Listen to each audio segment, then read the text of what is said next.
On behalf of Bitfiasi Initiative, please allow me to warmly welcome all of you to our first cohort graduation for the year 2024 and to our first major conversations bordering on women, financial liberation, and Bitcoin. Thank you so much for joining us. If you're joining us online, you're warmly welcome. I believe we are live on Instagram, Facebook, Twitter, and our YouTube channels. This year, during the International Women's Celebration, the United Nations Women, that's the UN agency that champions the cause of women around the globe, brought this appalling research about the economic status of women around the globe. And the research says 1 out of every 10 women lives in abject poverty. This is to say, if we are to group 100 women of us in this room, 10 of these women will be women who live on less than $2 a day. And I think this is a call to all of us to help change this narrative in the next maybe 5-10 years. Yesterday, I happened to be at the Medina market, and while I was going through my stuff, I saw this woman, a middle-aged woman, clad in a brown blouse and a cream skirt.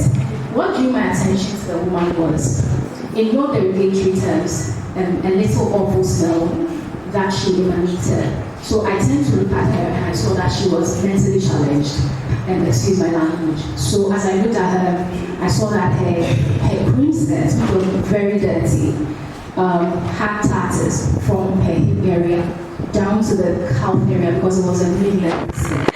As I looked on her nakedness, I felt ashamed of myself as a woman. And secondly, I felt sad because I believe the nakedness of another woman is the nakedness of myself in the Medina market. Because anybody who cared to look upon her nakedness could just look upon her nakedness. And this is somebody who could be my mother. She could be your mother. And this is to say that the poverty of one woman is the poverty of everybody. It doesn't matter your connections, it doesn't matter your educational background, your financial status, or even the connections you have. And so if one woman lives on less than $2 a day around the world, you as a woman live on less than $2 a day. So without further ado, please help me welcome on stage one of our founders, Gideon Kombian. And we're going to have a fireside. But Gideon is like an old man, or like a young man in an old man, in a young man's body, and he has a lot to share. So we're going to make this conversation very interactive, where he speaks to us like a grandfather, and we listen to him like he's our grandfather. So please help me welcome Gideon Kombian. Thank you. What is Bitfiasi? How did you come about the name? Okay, that's a long story. So with Bitfiasi, I think the background story is I wanted to start something with Bitcoin to help people learn about Bitcoin. I've already been in this space for about 6 years.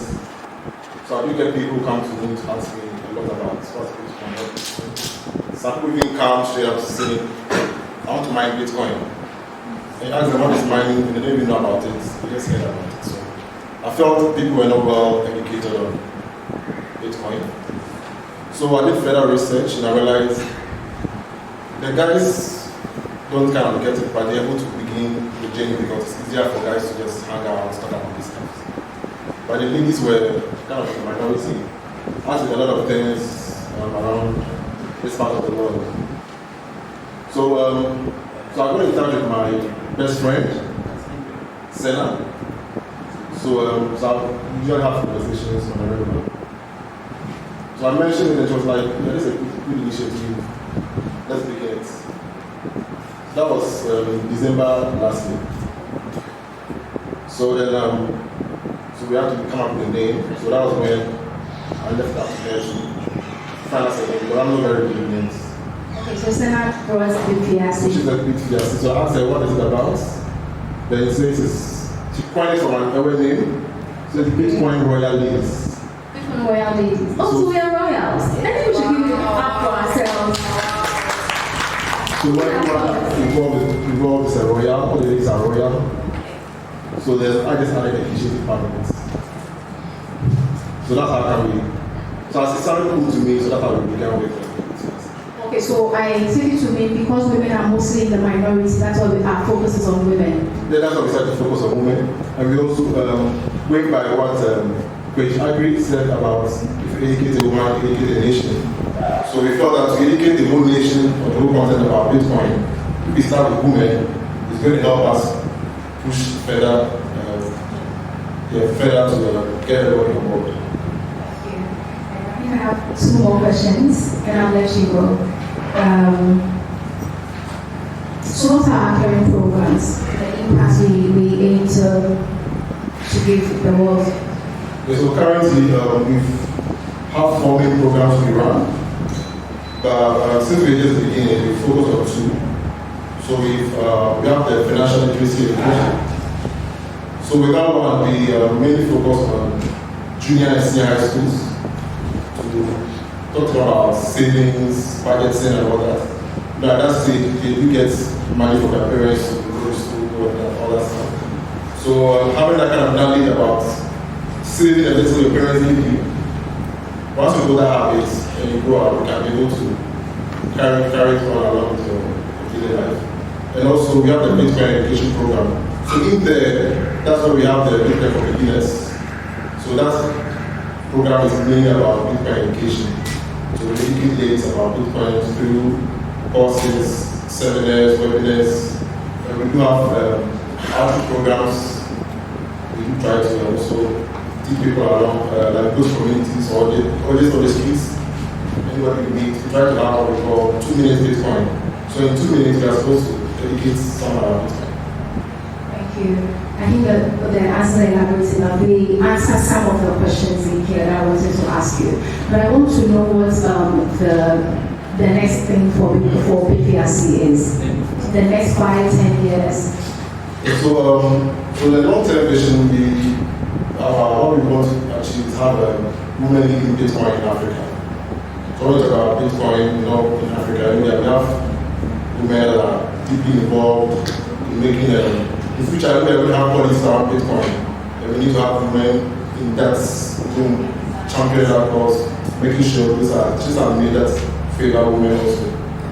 And also in terms of software development, that's also something we look at. So in the future, in contribution to the Bitcoin core software, we hope to have more women in that team trying to build a system. Thank you. Your final words. So my final words, I think first of all, I apologize to enough of us. I apologize everyone for us not starting on time. And also, those of us here who are not really into Bitcoin or yet learn about Bitcoin, I hope you take this opportunity to also learn, ask questions, and hope we can see you in our next meetings and sessions. Thank you very much. Thank you. Can you please do that? So the next one, we invite our speaker for the day, Abena. Thank you. Please give it up for her. Good morning once again, and it's an honor to be here for the pioneer of something that I know is going to be continentally and globally life-changing.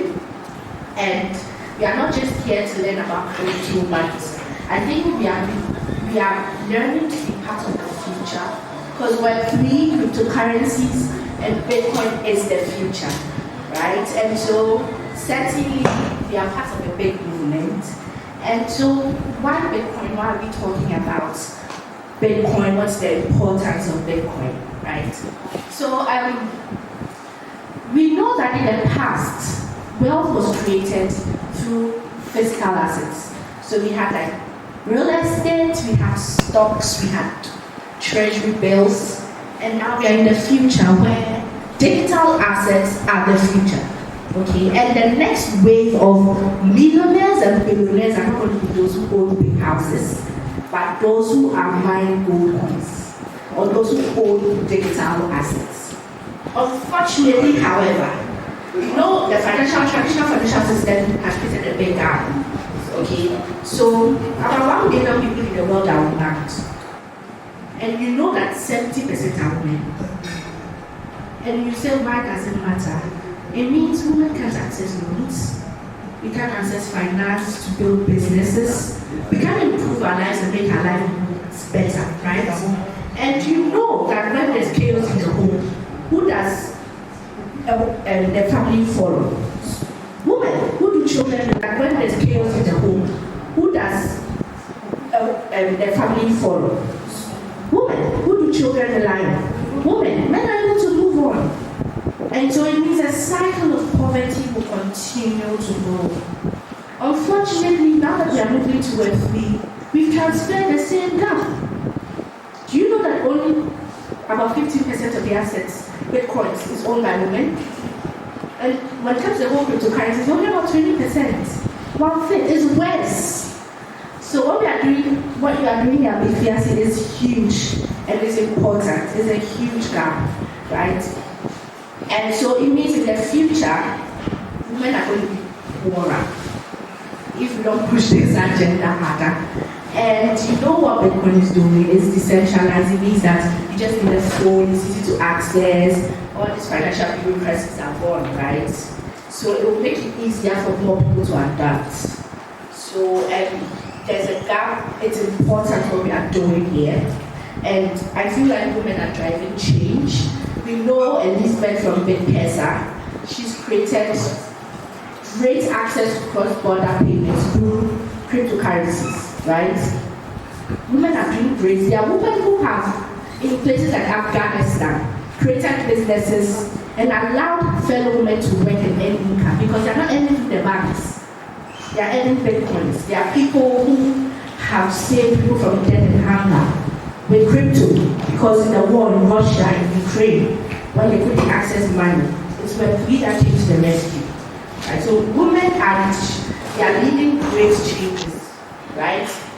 Now let's take a look at when Bitcoin started. In 2009, Bitcoin was less than $1, less than a cent. 2 years time, it was over $1, right? And by 2013, Bitcoin had crossed $1,000. Now, it looked like it was a joke. We were all around 2017, close to $20,000. 2021, $68,000. Now, as we stand now, Bitcoin is over $96,000. We are waiting for it to close to $100,000, right? And then sooner or later, I'm telling you, if you actually hit $100 million, I tell everyone. They say it's theoretical, but wait, it was theoretical when it was $1 and it moved to 96,000, right? And it means if you own about $10 in 2009, you have more than $9 billion now. Yes.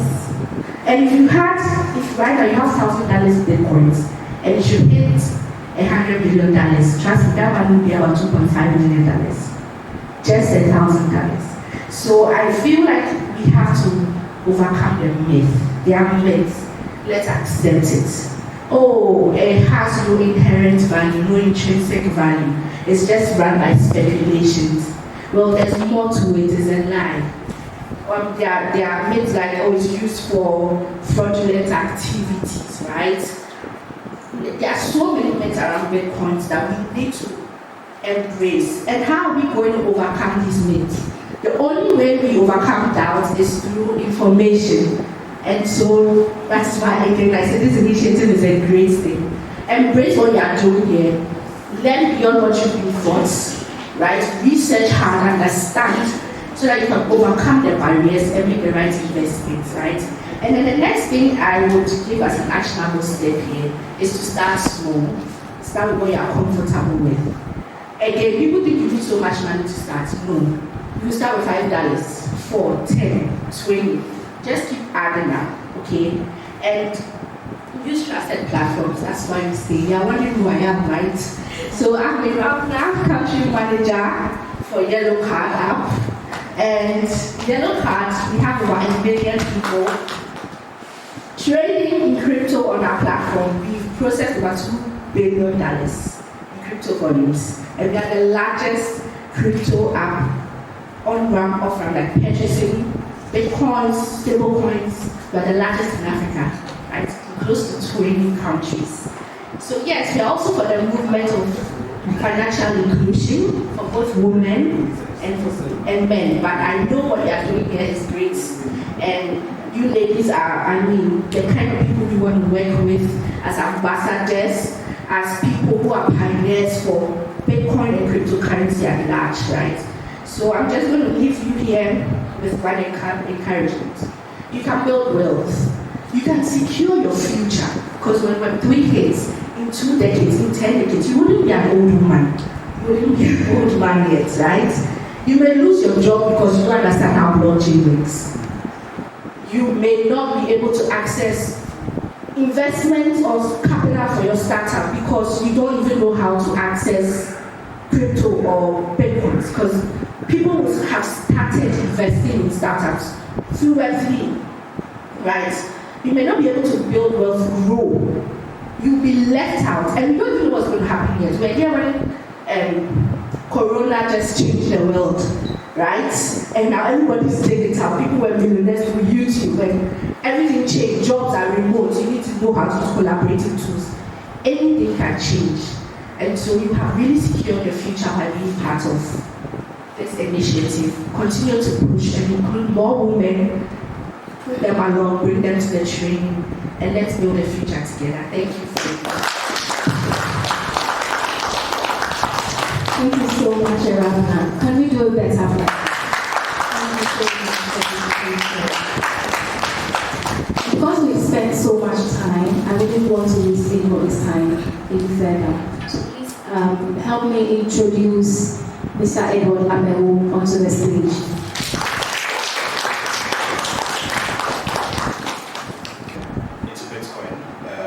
Think of it like a small Bitcoin literacy, right? And then at the end of the talk, maybe we'll get to download some Bitcoin wallets onto our phones, and then see how we can buy Bitcoin, and then basically save in Bitcoin, right? So it's going to be a bit practical as well. I expect a lot of questions as well, so please listen to Keynote. So, who can tell me about Bitcoin? Who knows about Bitcoin? Anyone? You're coming to a Bitcoin program, so maybe I'm sure you just did a small Googling. So just, anybody tell me about Bitcoin in just one sentence. Anything about Bitcoin at all? Alright. Yeah. So, This is based on the classes we've had for the last 6 weeks, Bitcoin basically is cryptocurrency, and it's a peer-to-peer cryptocurrency. So it's decentralized. It's not backed by any specific entity, right? And it really enables people to be financially independent. So it's a peer-to-peer, decentralized. wow. That's really impressive. Wow. I want to be your student.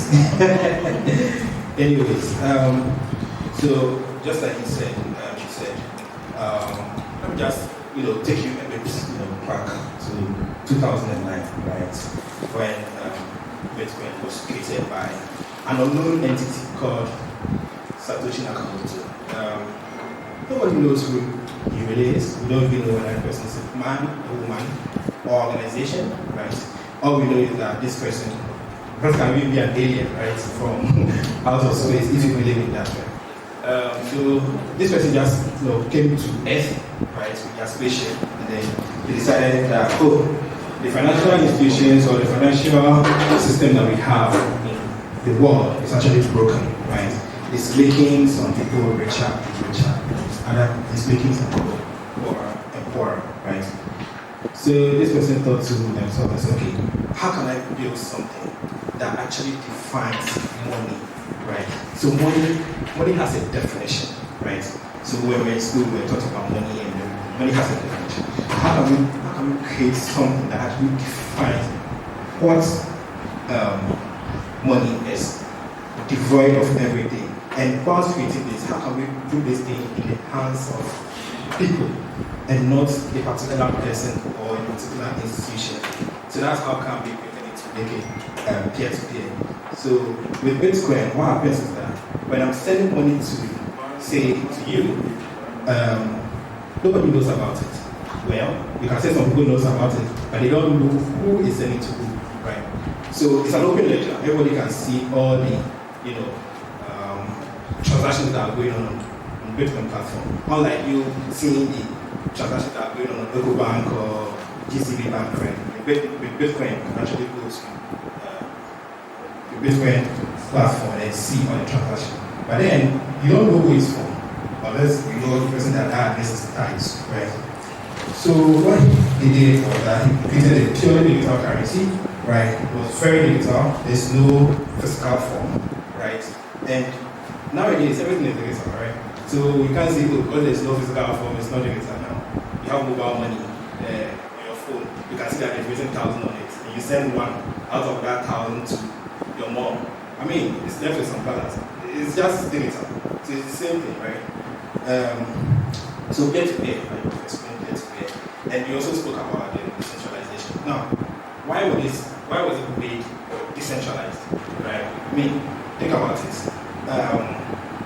In Nigeria, there was this protest that was going on, NSAS protest. Now, that thing was one of the events that helped shape Bitcoin in Africa in a way, right? Now, we're receiving funds from outside Ghana, basically, and almost everybody that received funds through their banks were blocked. They were caught, and they were, they did whatever they had to do with them, right? But then, guess what? Some people also receive money from outside the country via Bitcoin, and because they couldn't track Bitcoin, they didn't know who it was. But no, all this money were coming to kind of support, the initiative, that is NSAS, because it took days, right? People were not going to work, and they needed some form of assistance. So Bitcoin has actually come to help. Now, Bitcoin also solves a problem with a problem called double spending. So Bitcoin is not the first digital currency that's ever been created, right? There have been attempts to create like digital wallets or digital currency, cryptocurrencies in the past. But then the problem with those currencies that were created in the past was double spending. Now, what is double spending? Ability to spend what you've already spent already. So think of it this way. I send you money, right? Then I send that same money to this person. By the time you realize that I have sent you the money, that money has vanished. But then you have given me the value of whatever money that I gave to you. Yes. I think I'm lost.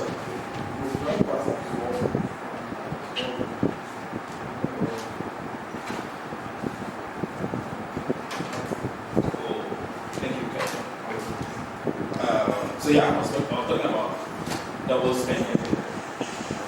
So you have given the value to me, and I've taken the value, I've given you the money, but then I'm also able to now pay that same money to another person, and that person also pays me the value. And by the time you realize that money has vanished from your wallet, and then it has become, this person now owns the money. So me, as a bad actor, what I've done is that I've actually scammed you guys into giving me something, and then what? Pay you with one single money that it's not supposed to be done, right? But then Satoshi Nakamoto was able to solve that particular problem that faced the cryptocurrency creators for a very long time, right? There's a quote that I'd like to share with you. It said the internet of money allows you to transact in a way like sending an email. It's easy to send Bitcoin, and it's easy to send an email. Now, who has sent email or text message before? Right? Everybody. I mean, it's no brainer. So sending an email is almost like taking your phone. You don't think about it, and then you just send. Right? That's the same way sending Bitcoin is. You take your phone. You don't call anybody and tell anybody that, hey, I want to send this amount of money or anything. They just send. Right? So this is the internet of money. So if you can send an email to anybody on this day, right, without even their knowledge, you don't have to say, hey, I'm coming to send you money before you send it, right? That's how the Internet of Money works. So Bitcoin is based on, just like you said earlier, on cryptographic protocol. So I don't want to go too technical, but then it's called SHA-256. So they created that thing, SHA-256, to be able to like kind of bring. So it's random, but not very random, right? So what happens is that if you have, let's say, a text message, right, and you want to send it to, let's say, the cameraman, right? What happens is that you send, let's say, you are not near to the person, so it means that you have to send it through someone, right? What happens is that when you send it through someone, you don't know whether the person will be able to view the thing or not. So you can kind of scramble the message that you sent to this person, right? And then what you now do is that you give the key to that scrambled message, right, to the person, or the person already has the keys. The person is not able to decode that message, right? Able to decode that message, and then the person that was sending the thing does not know what was in the message, or that person doesn't have the key, even though they'll be able to see that message, right? So that's the cryptography part, and that's one of the things. That was one of the building blocks that Satoshi Nakamoto created in order for it to make this crypto. So cryptocurrency means that it's coming from cryptography, and then it's adding money onto it, right? Bitcoin is the first to achieve true decentralization, right? So most of the cryptocurrency that was created before Bitcoin was very, very, very centralized, right? They had heads, they had CEOs. So it was easy to just go out to them and then just say, hey, the government will just say, hey, you stop what you're doing, you don't like it. Then just shut it down. Hey, you stop what you're doing, don't do it. Unless the government has special interest or you are doing the bidding of the government under the hood, they don't actually allow you to be able to create because they don't have a stake in it. And that's why up to now, it's almost like everybody is coming back to Bitcoin, and then it wasn't so a few years back, right? Everybody frowned on Bitcoin, right? They use blockchain to record transactions. So the blockchain is on the ledger, right? It's almost like, think of it like block that is stacking on top of each other. And starting from the beginning of when Bitcoin was created, right, in 2009, when my sister said Bitcoin was very small cents, and now it's almost clocking 100K, right? It has each and every transaction recorded there.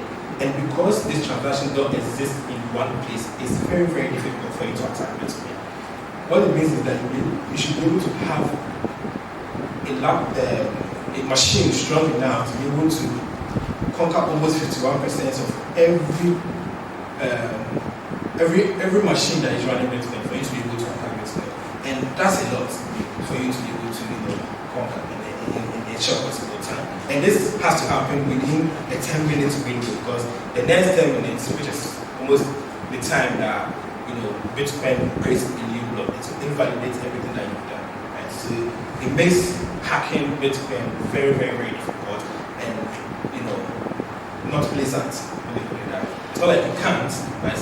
It makes it so hard that you don't want to. Right? So let's look at how Bitcoin came to be. So we know before from our books that money started with barter system. I have okro, you have salmon. Give me your okro, I need your salmon, and then we trade, right? It was very easy back then. I have water, you don't have water. I have salt, you need salt, I need water. We trade, right? Then some wise people stood up one day and said, hey, you know what? Instead of me giving you something that can expire, because maybe I want yam, but I don't need the yam now. I want it in the future, but then I feel like if I can get a yam now, it will help me my cause in the future. Instead of having that, why don't we have a system that we can borrow or trade against? So they introduced, cowries, gold, silver. No, so back then to get cowries was very difficult, unlike today, right? to get calories actually, I read that it came from dead bodies, right, under the sea. It means that to get calories, you need to actually dive deep. So these canoe men have to go into the sea, dive deep, go under, and you need to hold your breath for a very long time to go and bring the calories. Now, back then, not everybody could do this because they didn't have diving suits and all these machines, and you need to detect where the calories are. It's going to be a problem, right? So the value of calories were that much back then. But as time went on, the value began to fade, right? So they introduced paper currency managed by an institution, aka there's some governments to manage the banks, manage the paper currency, and so we are able to borrow against it. Now, in the US, most of these paper currencies when they started were backed by actual gold, but then along the line, we don't know what happened, right? Gold that were backed by the currency was actually removed. It was just paper that were being printed, right? And that's what caused most of this financial devastation back then in 2008, the financial crisis, right? So that was when Bitcoin was created in 2009. So we still have money being used. We still have cedis, we still have dollars as paper notes. But then there's a new form of money that is also coming in to come and replace this unredeemable money that you can see over there. So let me walk you through how Bitcoin works in a nutshell. So over here, you can see that Rob wants to send money to Laura, right? Let's say Laura is the girlfriend. So what happens is that Laura will have to send a public key, or let's say an address, right? What the address to Bob. Now this address is almost like your account number, right? So I have an account number or your MTN number, right? So I have an MTN number. You want to send money to me? I just say, hey, mention your number. I just mention the 10-digit number, and then you're able to send the money to me. But then with Bitcoin, we have an address that is, I don't want to say it's scrambled, but then it's genuinely generated using your private keys and your public keys, right? It means that if you have your private keys, you'll be able to move the money from that address. But then if I have your public key, I can actually send money to you, right? So Laura sends Rob the the Bitcoin address. Bob fills in the amount, right? And then the fee, sometimes the fee is recalculated for you, and then they send the money, right? Now, when they send the money over here, Rob is done with his side. It now enters the blockchain, right? When it enters the blockchain, the wallet that Rob used to send the money, what happens is that it signs the transaction, right? When it signs the transaction is now propagated onto the network. Now, every laptop or every machine that is running this Bitcoin has to verify that. Each and every machine has to verify that this transaction is actually valid. If one machine within the entire network decides that transaction is not valid, that's it, the transaction is not valid. That's what makes Bitcoin powerful, because it's not just one machine that is making the decision, right? So after that, we have something called miners. Now, miners are the guys, that are keeping the network running, right? Like, we love them so much because they are actually putting in resources, energy, right? So Bitcoin is not created out of thin air. Like, people think that, it's our financial time. Trust me, Bitcoin is not going anywhere, because people are actually putting in money. Now, think of it. You have TV at home, right? You have your TVs, fridges, and everything. When you are paid salary and you don't buy lights, what happens? You can't run anything at home. That's how Bitcoin is, right? People are actually putting in money, and lots of money, to be able to help Bitcoin run.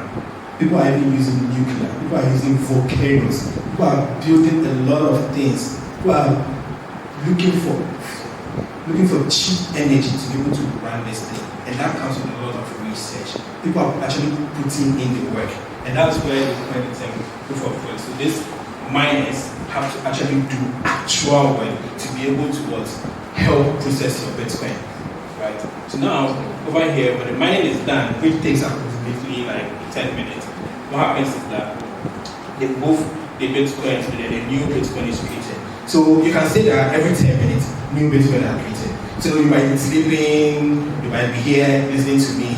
After 10 minutes, the new Bitcoin is created, whether you like it or not. So the new Bitcoin is created, and then Laura sees their first confirmation. So this is Laura. This can be Laura. So Laura sees their first confirmation that hey, you've received maybe so Bitcoin, right? Yeah. So that's the Bitcoin process.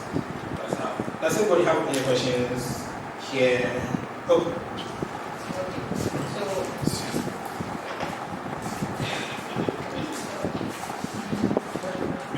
This is small, actually. With reference to what you were explaining, that the sender will use the public key and the receiver will receive it with a private key. Is it a symmetric way of transaction, or how will you refer to it? Or symmetric? For symmetric, I know it's a single key that is being used. Or it's asymmetric, it uses the public key and that of the private key, so two-way. So in this case, is it asymmetric? So asymmetric. So before I answer asymmetric, maybe you didn't understand as well.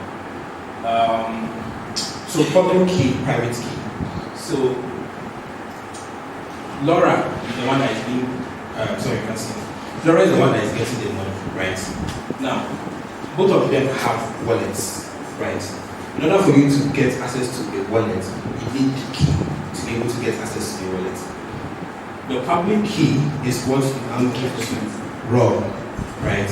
When you give the public key to Rob will only be able to interact with your wallet by sending money to it, right?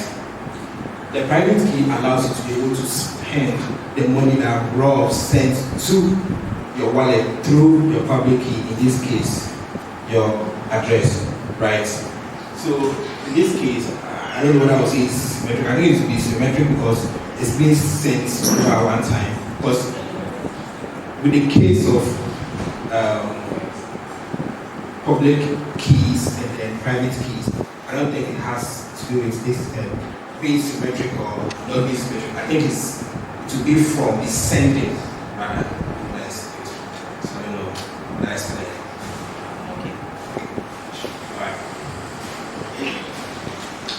Okay, so Bitcoin legality map. It's quite unfortunate that this cool money that we have, right?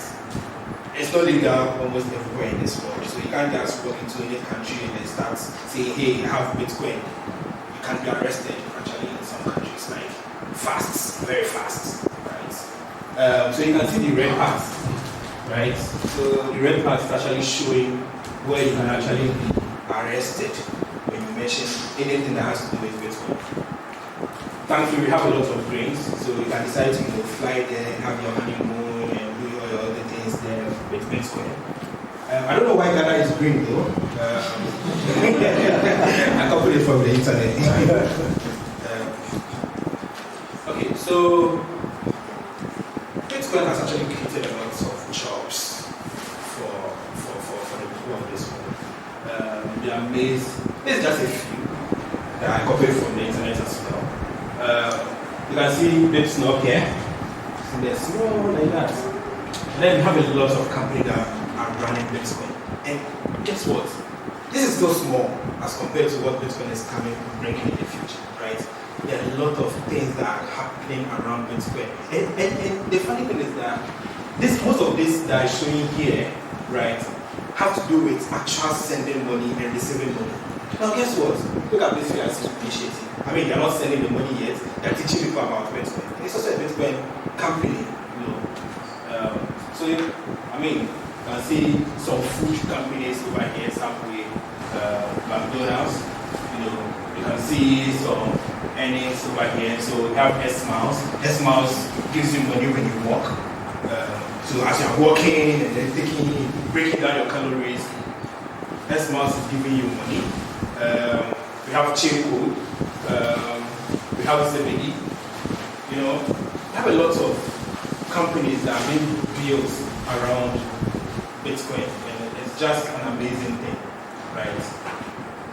So here are some Bitcoin. I'll share this slide with you so that you can just go through it. I mean, it's just one company here that which we're going to look at later. Okay, so who has heard of Bitcoin Lightning Network before? Anybody? Lightning Network. You have heard of it, yeah? Okay, don't worry. So, Bitcoin, as cool as it sounds, is very slow. 10 minutes is very slow. Like, imagine your wife is giving birth in the hospital. They say, hey, chairman, bring so and so money. And then you send the money via Bitcoin. And it's taking 10 minutes. Like, I don't know how you feel about that. For me, it's not going to be very pleasant. So Bitcoin is very slow. I can't wait for 10 minutes to do payments, right? So there came some genius two guys that said, hey, you know you can actually send Bitcoin very fast. And all we have to do is to just create a channel between you and I, right? So what we do is that before we even decide that, oh, we are going to send Bitcoin in a free channel, you know what, let's just create the channel down. We know that one day we'll send Bitcoin between each channel. Now, what happens is that if I send you the money, right? If I send you the money, it doesn't come as actual money. It's coming that, oh, I've sent you so and so money. Right? Now, you can also send me money at any time. It just comes as a number. Just like you sending from MCM mobile money. So not actual value is moved. But then these values are locked by the system. Right? And anytime that we decide that, oh, I don't trust you anymore, or I don't like you anymore, I don't want to do business with you anymore, we decide to close the channel. Now, when we decide to close the channel, the amount of money that we've transacted between each of us, the system calculates how much is for who and how much is for me, and then just give yours to you, and then it gives mine to me. So in this way, the only time we actually interact with the chain, that's the blockchain itself, is when we create the channel and when we close the channel. And this can take like almost a year or two for us to close the channel. So as long as we don't close the channel between us, we can just be transacting without very fast, like that, right? Without having to wait for that 7 minutes. So this is like something that they built that was very cool actually. Right? I don't know how I'll think of this, right? But then we built it. So we call it the layer 2 because Bitcoin is actually the layer 1. Bitcoin is layer 1, so we call it layer 2. So payments network protocol on the blockchain. So I think I've explained that. High volume, makes sense that Bitcoin Lightning will be high volume because if there's a lot of money that is being moved through me and you very fast, that's like that instant, almost like microseconds, nanoseconds instant. It makes sense to just think about it and then be sending you money as much as I can because I don't have to wait for 10 minutes. I don't have to think of, okay, how much money do I need to actually send this guy and send everything at once. I can just be sending it, and just like that, I have like instant micro payments, right? So every money that is sent on the blockchain itself actually creates some sort of, it saves, right? It creates some sort of data. It shows that, oh, this person I'm sending. So currently I think you need almost about 1 terabyte to almost 2 terabytes to be able to run Bitcoin, right, successfully, which is a lot of space, if you might tell me, right? That's a lot of space. I mean, even though we have something called prune nodes, and I don't want to go to the technical now, but then we have something called prune nodes where you can, download some parts of your blockchain and still be able to, validate transactions. It still creates loads on the main chain. It still creates loads on the main chain. So Lightning basically helps reduce that load. So think about the millions of transactions that are happening on the Lightning network, and just imagine it's happening on the blockchain itself. That's not going to help the cost, right? So it maintains privacy. So Lightning network maintains privacy. You might ask me how. Doesn't Bitcoin also maintain privacy? Well, so Bitcoin actually maintains privacy in a way. So we say Bitcoin is not fully anonymous, it's actually still anonymous. What it means is that if I pay money to you, right? If I pay money to you and I found out, okay, this is the address that you used to send the money to me, I can go to that address, and because I know that that address belongs to you, I can go and look at your history of the payments and see, I've been sending money to this place. I will not know who you are sending the money to. I will know that, you sent to me here, you sent to me here, you sent to me. And if I want to keep tabs on you, I can actually keep that address and just be watching what you are doing, or build a system that alerts me anytime you send money to that address, right? So it's not fully anonymous, even though the government might not know because you didn't send money to the government. I mean, your friend or your mom or someone that you send money to, right? No. So it's not fully anonymous. So it's like super anonymous kind of thing. But with Lightning, it's very anonymous. Like the channel is open between me and you, right? And what happens is that because I've opened the channel between me and you, when I send money to you, it's almost like buying watch in the car, right? So if I go to the watch seller down the road and I say, hey, I want to buy watch in 2C or 3C, nobody knows about it unless I go to my status and post, hey, I'm watching 10C. But if I buy watch and I go into my room quietly, nobody knows about it. It's just between me and the watch seller, right? That's how it works. So this is how the license address looks like. If you really want to be too technical, I'll just publish one detail. So I can just show you how genius these guys were when they created this thing. So it's very long. It's longer than the normal address that you don't typically see. So it has the network. So LNBC. So LN means Lightning. BC means Bitcoin. Currently, Lightning supports other chains other than Bitcoin. So they were very genius to put BC in there just to denote that it's for Bitcoin and then add other chains in there also. This thing that you're seeing here is the amount, but then obviously it has been hashed in a way that the system will understand, right? So we have timestamp, we have the description. So in Lightning, every Lightning address should have some sort of memo or description attached to it so that we can know where the transaction or what the transaction is expiring. There's also a signature, a payment secret, and a checksum to make sure that the entire address is very secure so that nobody can just take it and just break into it. They can't. I'll just move forward from here.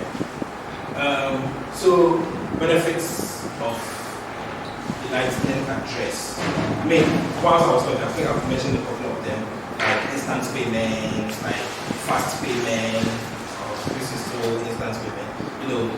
Millions of transactions moving over the network. So basically, network scales to millions of transactions per second.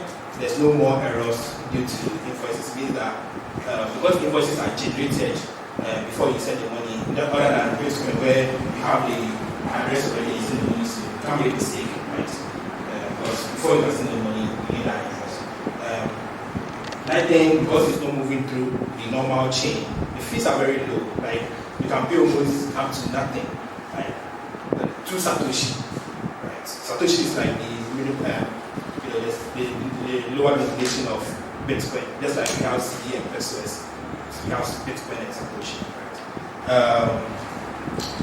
It's more private. This is local consensus because we have open channel between each other, and we just have to agree that this money actually moves. Don't have to wait for the entire network to agree, right? So it's more private that way.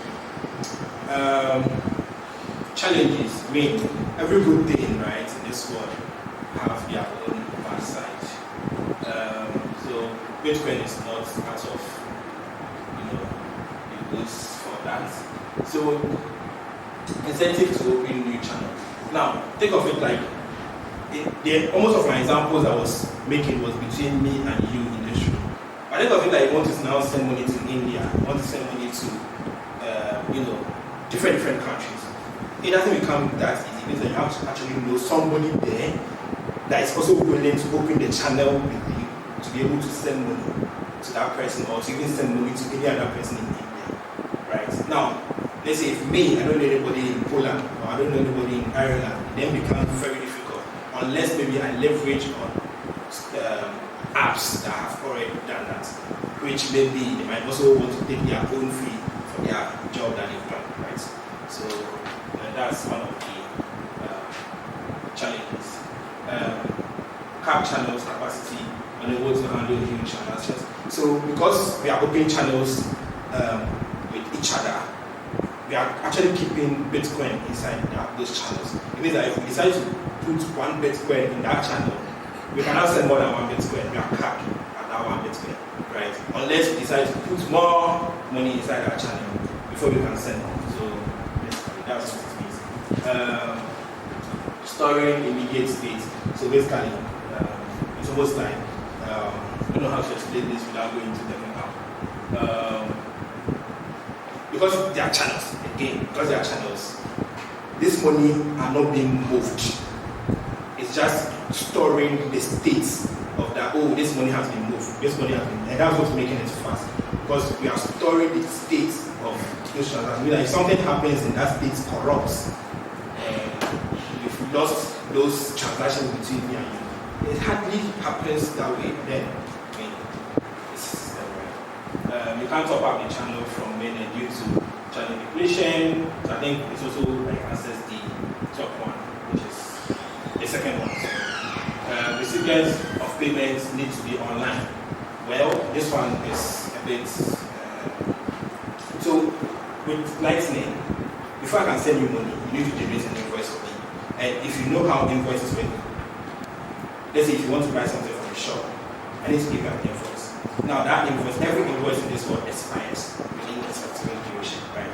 Now, in order for me to buy something from your shop, it means that you have to be awake for you to give me that invoice, then I pay, then you give me the value of whatever I paid for.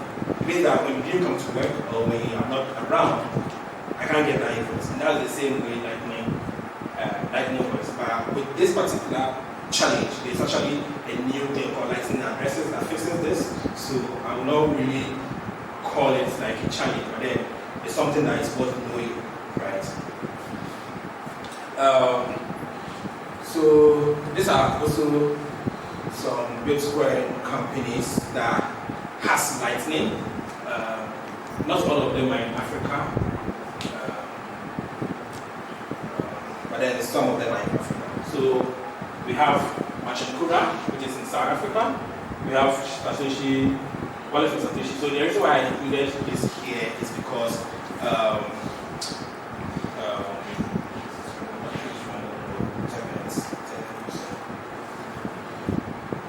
so this and this, right, are non-custodial wallets where you don't keep the Bitcoin that you put on these, right, do not actually belong to the company or a company that owns the apps. It means that you keep your private keys. It means that in this case you are truly your own bank, right? It means that if something happens to your private keys, that money is gone. Like nobody on earth can retrieve that money for you. That's what it means, right? Now, it has its advantages and its disadvantages. What it means is that you're actually your own bank, right? It means that nobody can come to you and say, hey, you did this to this person here, or this guy can say, hey, you did this to this person here, so I'm seizing your money. I mean, then you need to, basically do harm to me in order for you to be able to get those keys from me, right? And that's like going through like a different conversation. So this two here. Now this one is very interesting. So what this guy's KG, his name is KG, that is you. What this guy has done is that he has allowed people to be able to use Bitcoin through USSD.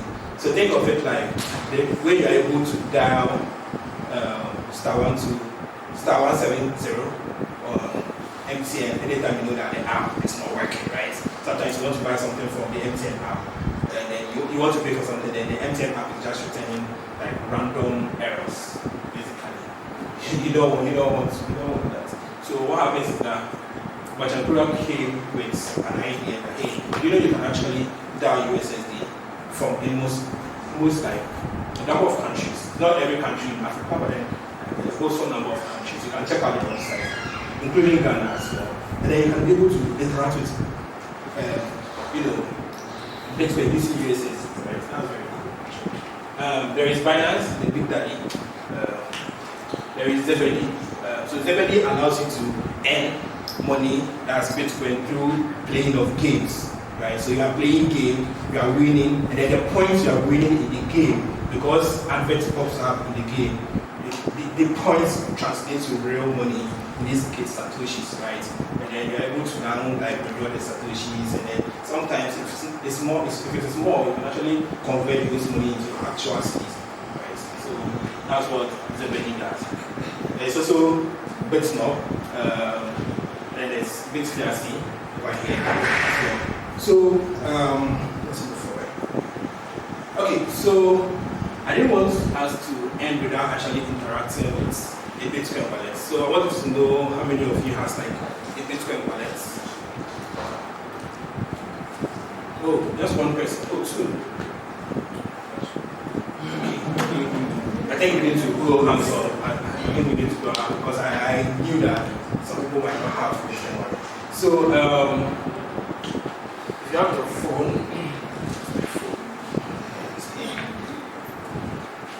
So I want us to download a Bitcoin app or Bitcoin, store it in the other slide, and maybe 3 people might win a giveaway from me. So I'm going to share my screen.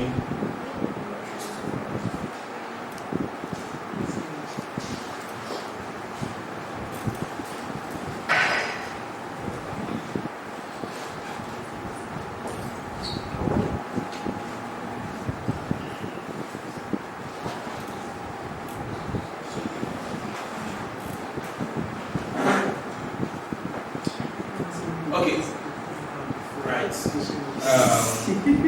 Most of the say we should do good anyway today. So that message up there always changes when you open it up. So I would like us to go to the Play Store and download Bitcoin if you don't have the Bitcoin account.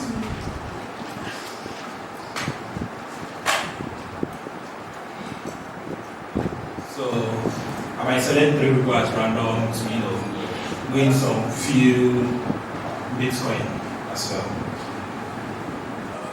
So you can just go to the Play Store or the App Store and type in Bitcoin. But then if your App Store is set to the US, you might not see it because Bitcoin is not allowed to be based in the US. So what you can actually do is you can actually download another wallet called Wallet of Satoshi as well. Then you can pick it up from there. And then Bitcoin is actually owned by Africans, built by Africans, and we need to champion it as well.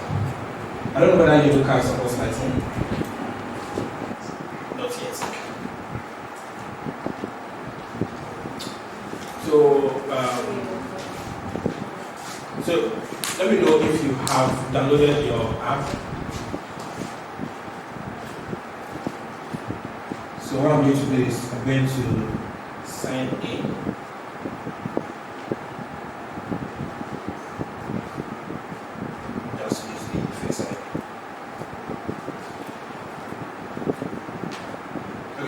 So this is what the interface of the Bitcoin wallet looks like. Sorry, I had to hide my balances. So Bitcoin is not just a Bitcoin app, right? But then what I'm going to do is that the only thing I'm going to speak about is just the Bitcoin side of things. You can explore it for yourself and look at the other goodies that the app comes with.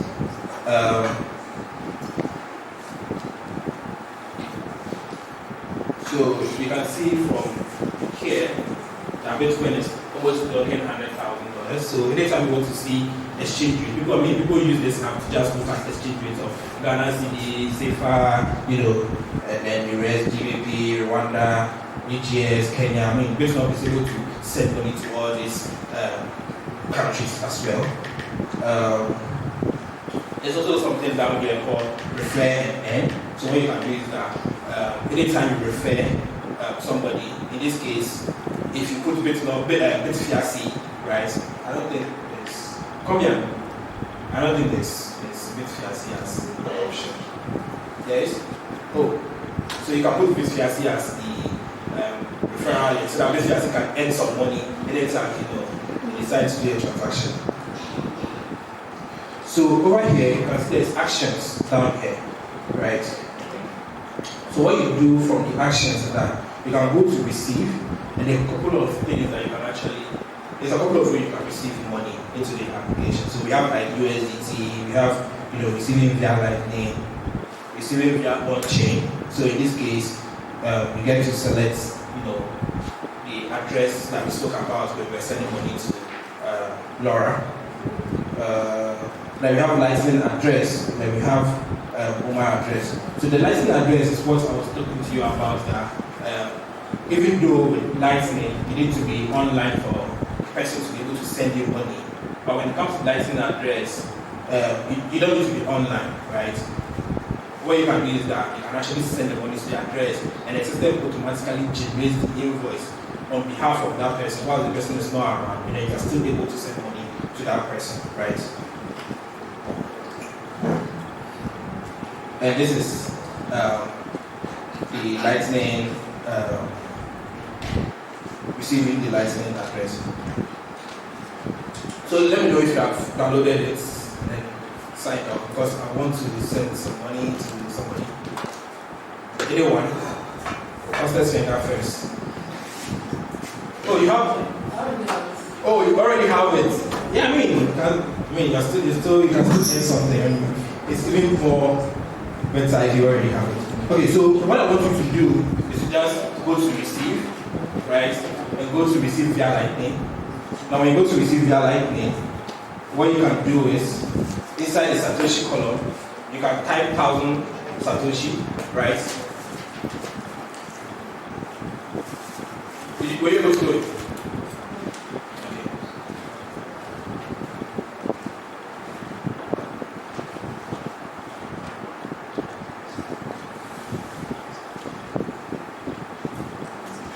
Does anybody else have the Bitfiasi app?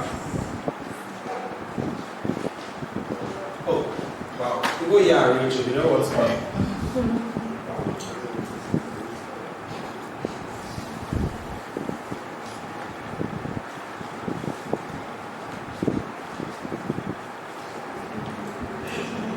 We're able to do it. Let me see what's on your screen.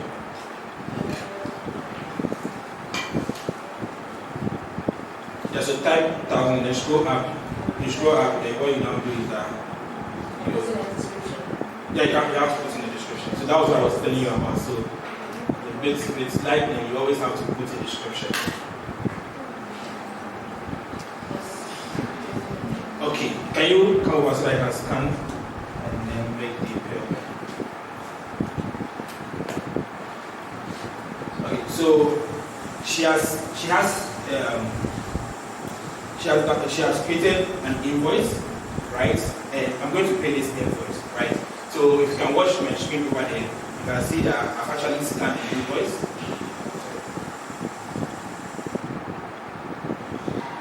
Okay. So what it's doing now is that it's decoding the invoice, right? So it has decoded the invoice and it's showing that you type in 100 Satoshi instead of 1000.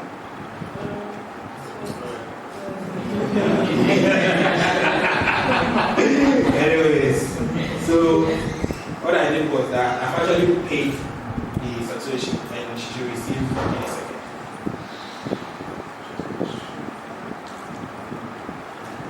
Yeah, but it's successful here. Yeah, so it came. So you can show it to them. Yeah, so it came. So I'm waiting for the second person. No, not you. Definitely not you. Second person. You have it? You have it? Oh. Should have 10,000. Wow. But then, so you can see that I was able to now send money to you. And this is my actual hard-earned Bitcoin I've actually sent to you. No. No, don't worry. I'm just saying that, Bitcoin is going to 96. Everybody's waiting for Bitcoin to hit 100K. So the more Bitcoin you have, the better, right? Anybody else? 1,000 in the received part. Okay, a laptop died.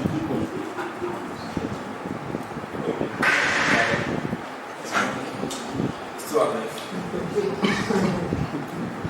Okay.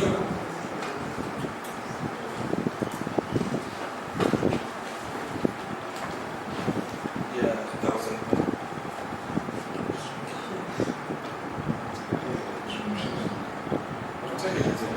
Merry Christmas. Bitfiasi.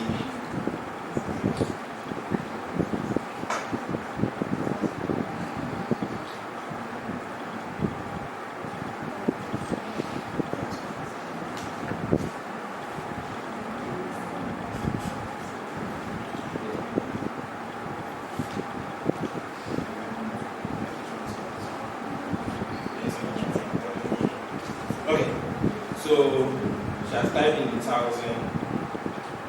I'm going to start.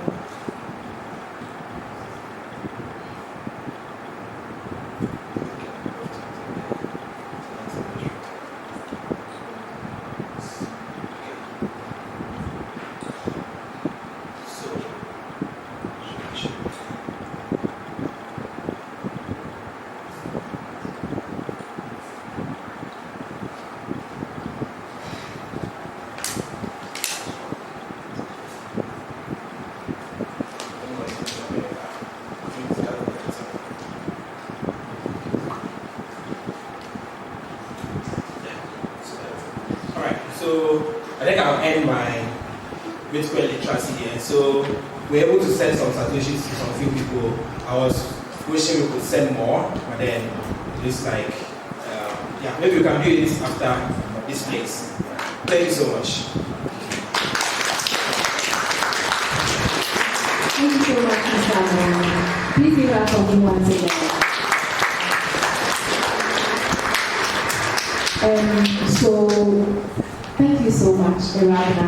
I think I didn't thank you when I came back. Your presentation was also very elaborate.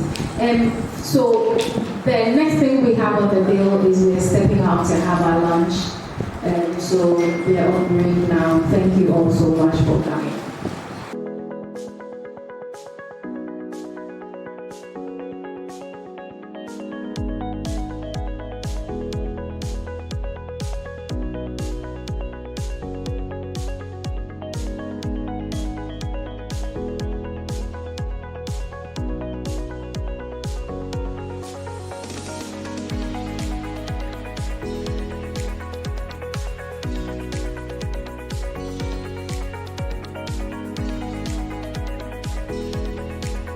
Mention it to me.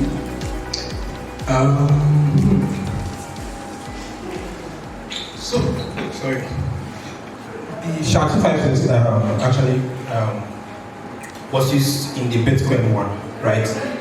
The LNBC algorithm is not just one algorithm that was used, like it has like multiple paths to it, right? I would have to get the actual paths and send it to you, but then it has multiple paths to it. So hashing the number, hashing the text, hashing everything, even prefixing it with the LNBC or LNTB and everything, right? Okay, with like different algorithms that have been bunched together. Yeah. So I don't have the actual one right now, but then I can actually send it to you if that's okay. Okay. How do you deposit money into your Bitcoin account? Yeah, that's a great one. I'm looking for. So currently,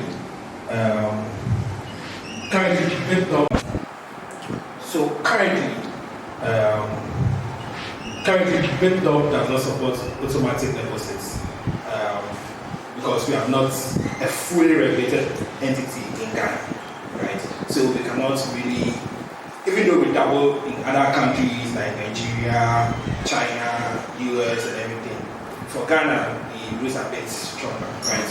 So what we do in order to navigate this is to have like a merchant SIM that has its name not linked to Bitcoin at all. What you do is that you send Ghana CD to this merchant SIM, and then in the reference, right, you put your username. So let's say my username is Ed, and I I want to deposit $100 into my personal account. What I do is that I go to the personal app and I'll see the Ghana CD prevailing rate over there. When I see it, what I do is that I now multiply that money by the $100 and I say, okay, I'm supposed to send this amount to this phone number, and then when I send that amount, this is the money that I'm going to get. And as long as you have sent that same amount, what the other person will do. So that's like our agents in Ghana. So what he will do is that he will now, what he will do is that he will now convert that money that you sent, and then top up your business for you. Another thing that you can also do, or some people that I've seen some people do, is that when the money is a bit huge, what they do, because it's an agency, they call him and then they allow cash outs from wherever they are. Then he does the cash outs, they do the cash out option. So what it does is that it's actually like reduce the MTN fees, even though right now you cannot even escape the e-levy fees and everything. So they do the cash out approach, which is a bit lesser fee than the number one. So I'll let you mention the number or something, or maybe I don't know if there's a group that will be created afterwards. I'll let you mention the number. What you can do is you can actually do a test transaction and see how it works. I mean, everything in this world, you have to actually test it first before you go full blast, right? So you test it first and see how it works, and then from there you can actually pick it up. You always have to use the username as the reference, because if you don't do that, there's no way you can know the person that is sending news. And it's very essential that you don't include any crypto word in the username. This is because if you include a crypto word in the username, the system might end up getting blocked, including yours as well, because Ghana frowns on cryptocurrencies as a medium of exchange. So if they see you, and they've given a directive to MTN, so if they see you adding those things, I mean, it comes somewhere. So yeah. I have a follow-up question to what you just said. So does it give the agent anything? Does he have any dividend in the money? So that's like, for now, no. You have any? Oh, we don't have anything. What is your Okay. So I think he makes money when you withdraw instead of when you deposit, because deposit means that you are bringing him money, right? But then when you are withdrawing, you are taking money out of him, like that. So that one you say, hey, because you are taking the money out, I'm going to charge you something small to be able to take it out. But then when you are bringing him money, he's happy that you are bringing him money. So I think. Okay, thank you. I think my question rather was, does he get anything on a transaction? But you said if it's a cash out, he gets something. Yeah, I think you should get something when you are withdrawing. Oh, okay, thank you. When you are withdrawing, there are fees that actually based on days from you. So I think they share a fee with you. But then when you are depositing, there are no fees. When you are bringing money in, there are no fees. Just like when you go to an agent, mobile agent, and then you do a normal deposit, there are no fees. Thank you very much. Please, do you have any more questions? So if I'm getting you right, it means that when you have money on the account and you want to withdraw, you still have to go through him. No. So what you do is that you just withdraw from the Bitfiasi app directly, right? And that one is automated because they don't frown on withdrawal, they don't frown on bringing money into the country, especially US dollars into the country. What they frown on is converting Ghana cedi into dollars. That's what SEC, right? So when you are bringing money in, that one everybody is cool, because they make money even when you bring money into the country. And then when you are taking the money out, that's when it becomes a problem. So how do you assess the money? So the money is in dollars on the app, right? So what you do is that anytime you deposit, the money is converted immediately to dollars. So even if you don't want to buy Bitcoin and you still want to hedge against the CD in dollars, you can actually use Bitcoin for that. So what you have to do is just deposit and then it's in dollars automatically. So anytime you want to withdraw, what you do is that you just go to the app and click on withdraw, put in your phone number, and then you are good to go. I'm not sure if I can show you here. Yeah, it's very simple.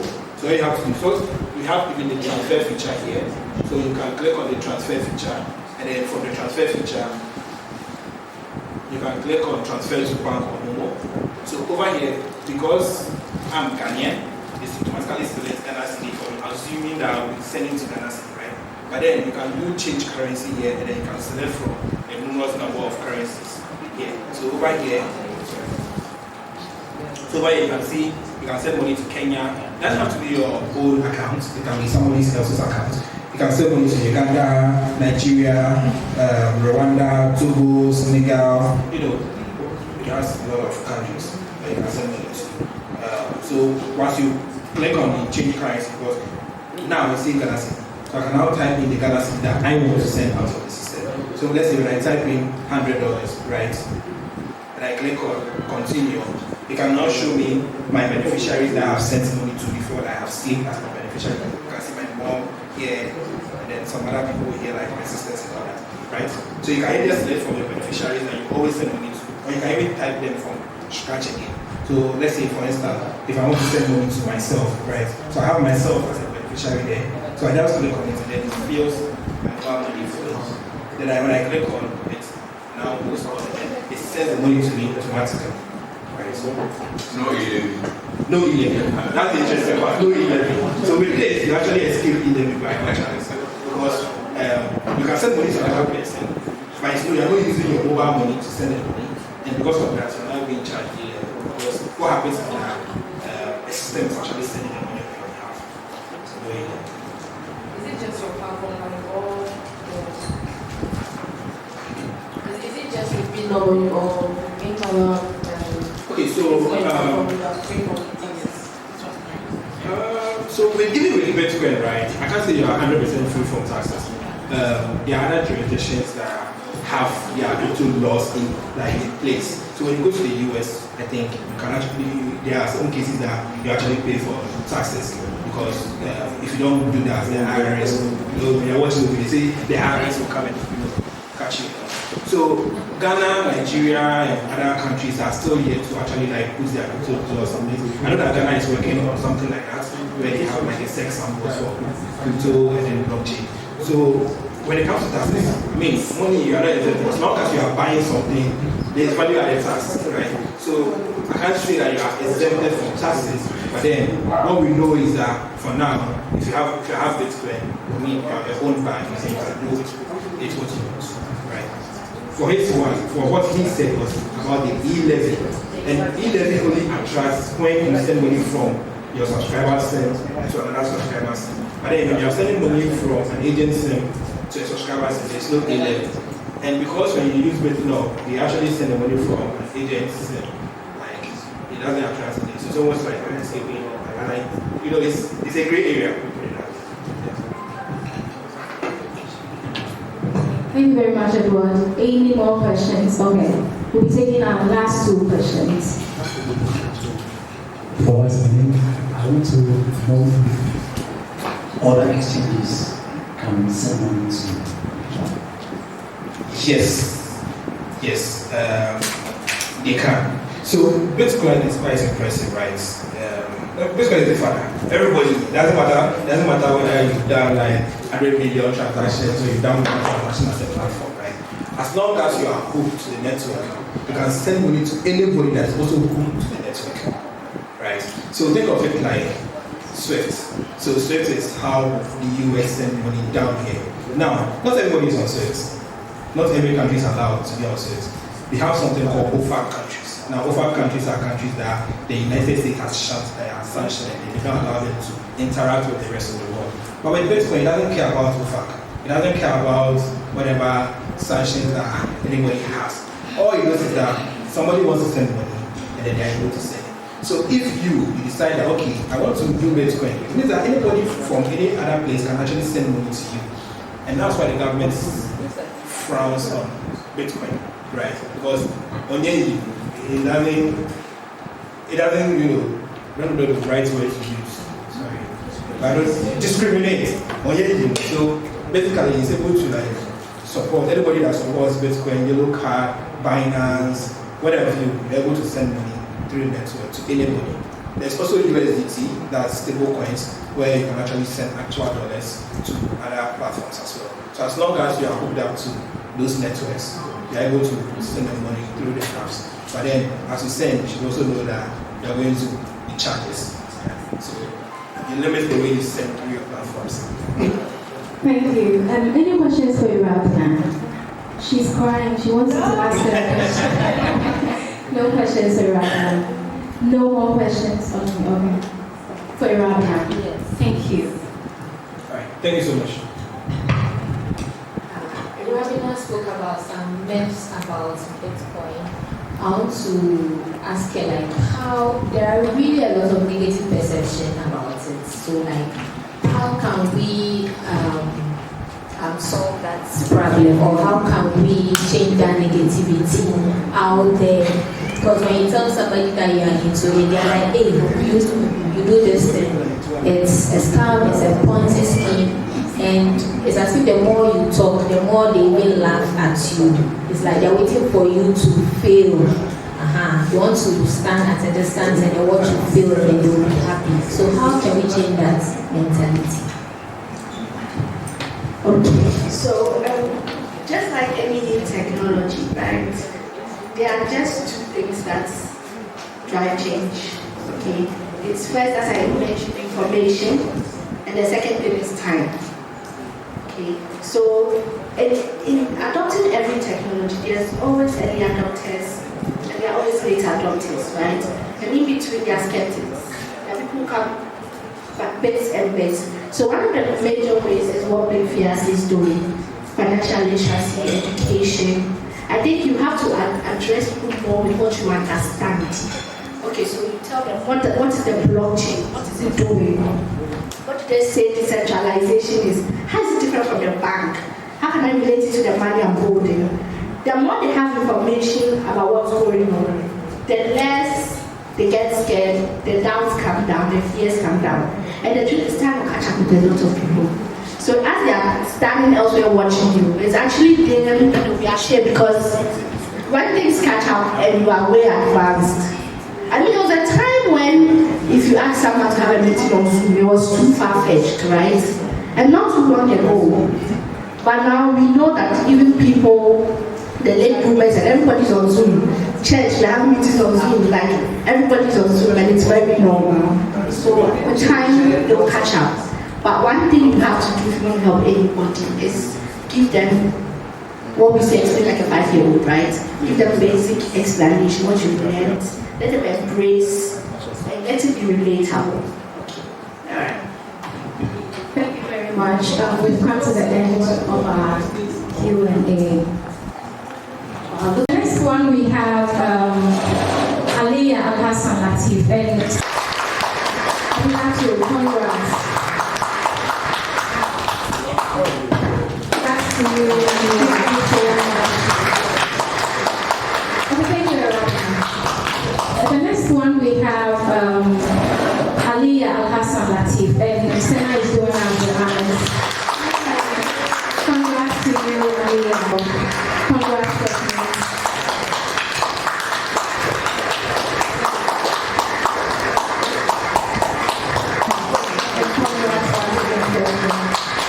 Then next we have Ado. And we will call on Kombian to do the honors presentation of certificates. Congrats, Dorothy. And the next student we have Esther Beju. Congrats to you, Esther.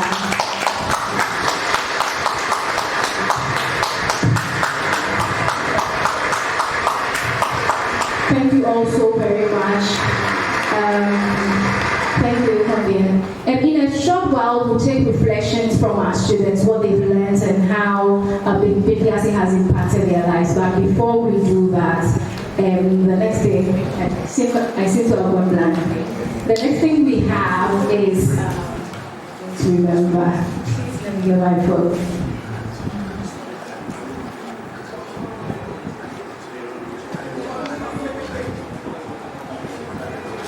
Oh, okay. So after this one, we are moving right on to our keynote address. But the person to give the keynote address is Mark. So Mark, if you're here, thank you. Please give it up for him. He'll give a little introduction of himself once he gets here. Thank you.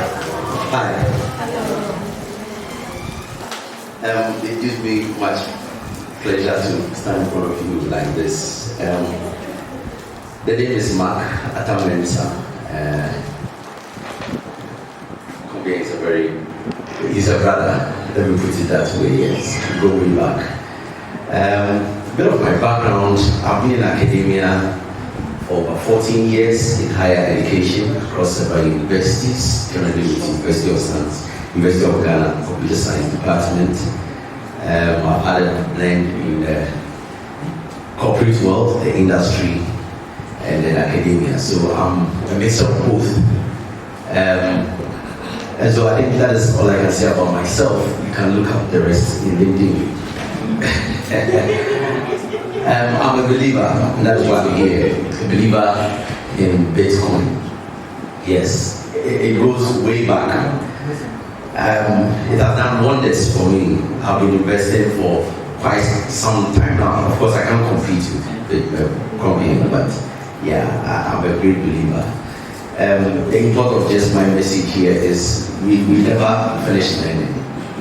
Every day we keep on learning.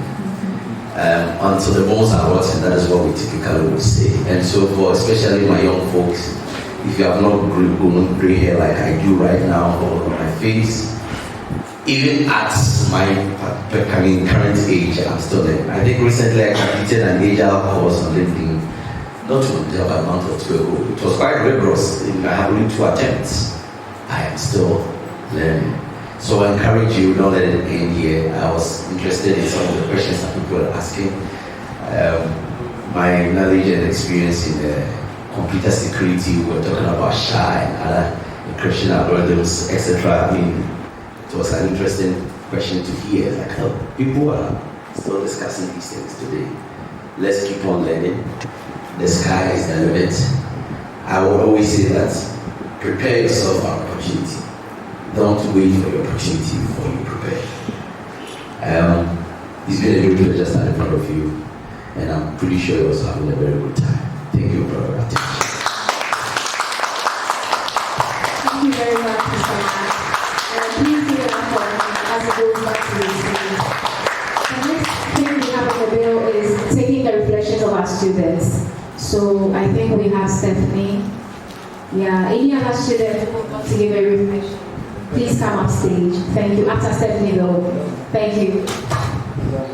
All right, thank you very much. So, first I'd like to start with thanking the Bitfiasi initiative for holding the fort for what you're doing. I think I got to know about Bitfiasi initiative on Instagram, and by now, I mean, you know that my brother knows you know that, but he never told me anything about it. And I just wanted to educate myself about Bitcoin. It's one of those things that you hear about, but you don't really know much about it, right? And also thank you for accepting me to the cohort. So the past 8 weeks have been quite interesting, and I've learned a lot. I've really learned a lot. And for me, it has been a game changer. And one of the things that I've come to understand is the power of decentralized finance, right? And one of the key things I learned is about the DC strategy, the dollar cost average strategy. Because when I got into the program, I was wondering how does investment happen with this whole Bitcoin thing? I was like, well, since I don't have $60,000 to pay back on Bitcoin, I don't have that. So after the first, I think when we started the program, the price of $1 billion was about 60-something thousand.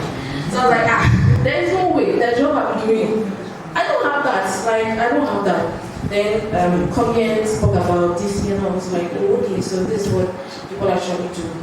And I was led to do a little bit more research, and then I ended up falling on Reddit. So I don't know if any of us know about Reddit. It's another social media platform.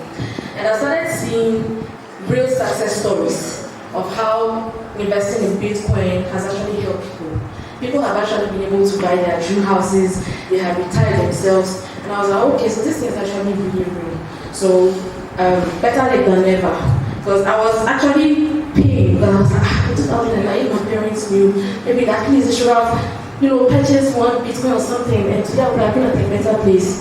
but I felt like better than never, and I'm really grateful for the Bitfiasi initiative. And I think in addition to that, I learned about the fundamentals of Bitcoin, the history of Bitcoin, the technology behind it, which is blockchain, about mining, about wallets, and all of that. But for me, how it has really impacted me is it has shifted my perspective on traditional finances, right? And it has really inspired me to think critically about how to create wealth, how to attain financial security, and the future of money. So with all that I have learned for now, I'm really planning to get more involved in the Bitcoin space, especially regarding investment, and also how to integrate it into more innovative projects in the future. So I really want to say a big thank you to the Bitfiasi initiative, and I'm glad to be part of this community. Thank you. Thank you very much. Thank you. Anyone else with a reflection about the students?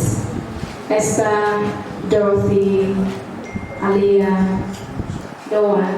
Okay, thank you. So we're moving on to the next one, and we're going to have a talk with Tali Lindbergh on the practical journey of wealth creation through Bitcoin. Thank you. It's a Zoom meeting with her. Thank you.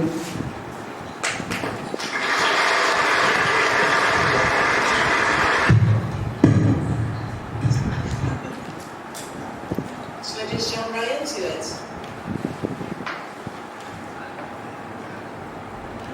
Hi everyone. Hi. There's so much energy over there. I couldn't hear what was going on, but I just saw some really happy faces standing up and getting the certificate. So congratulations to all of you. Good job. I'll just jump right into my prepared speech, and then feel free to ask me any questions you like afterwards. So here we go. A little bit about myself. I couldn't hear if you guys did an intro, but I am the founder of the Orange Hatter Women Initiative, and I believe that money literacy is the key to true success in life. And I'm currently full-time committed to sharing this information with the world, and I want to share a little bit about my background to highlight why I think that. And I want to tell you about the times when I pivoted unexpectedly to get to where I am today, and hopefully encourage all of you to find your own path on this Bitcoin journey and your life journey. So I was born on the tiny island of Taiwan off the coast of China, and I moved to the US when I was 10. I didn't speak a word of English, not even the ABCs, but as an obedient immigrant child, I worked hard, as all Asian children were told to do. And I studied hard, I got good grades, I went to good schools, and the goal was to land good jobs, good high-paying jobs. That was the ultimate success that I was told I should be going after. My school career was filled with elite names. The high school I attended is now ranked #1 in the US. I went to a top 10 public university before ending up at Yale School of Management for my graduate degree. And throughout my education, I was told, as an immigrant child from Asia, that I had only 5 career choices. I was to go into law, engineering, but it felt right, and it was what I wanted to do, so I did. The second time I pivoted from social expectations was when we chose to homeschool our kids. I have 4 kids over sending them to public or private schools. As I mentioned, growing up I studied really hard and I went to elite schools. That was my badge of honor. And it was logical to send my kids down the same path to make sure they're successful.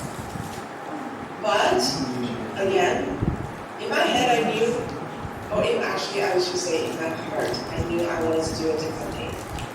And again, both sides of our families and all of our friends thought I was crazy. And it felt really lonely.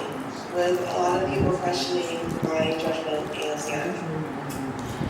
Fast forward for about 18 years, my husband started hearing about Bitcoin and suggested we learn about it for our kids' sake. Initially, I had zero interest. I don't have a computer background, and I couldn't understand how zeros and ones could be money. But he kept saying, for the sake of our kids, we should understand this new technology, and we need to learn so we can teach it to them. And he kept sending me podcasts and articles until he finally, kind of out of desperation and for a 2-year period, laid out the blockchain in physical form because I'm the type of person who needs to learn with my hands, touching stuff. And he created a physical board game, put it on the table, and showed me how the blockchain worked.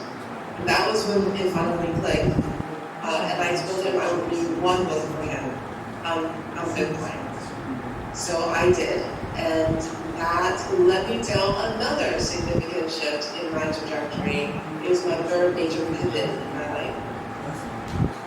Learning about Bitcoin opened my eyes to what has always been really mysterious and confusing. Even when I was at Yale and studying my MBA, I just felt like things didn't never quite make sense. My professors would talk about all these theories about macroeconomics and how the world works and doing fancy number crunching and financial engineering, all that stuff. And then just like something just didn't feel right. Again, it's like that gut feeling of, I know what you're saying to me and I can hear you intellectually, but in my heart something was not right. And I thought it was me for the longest time, like, okay, maybe I'm just not as smart as I think. Maybe other people just have studied harder. What's wrong with me?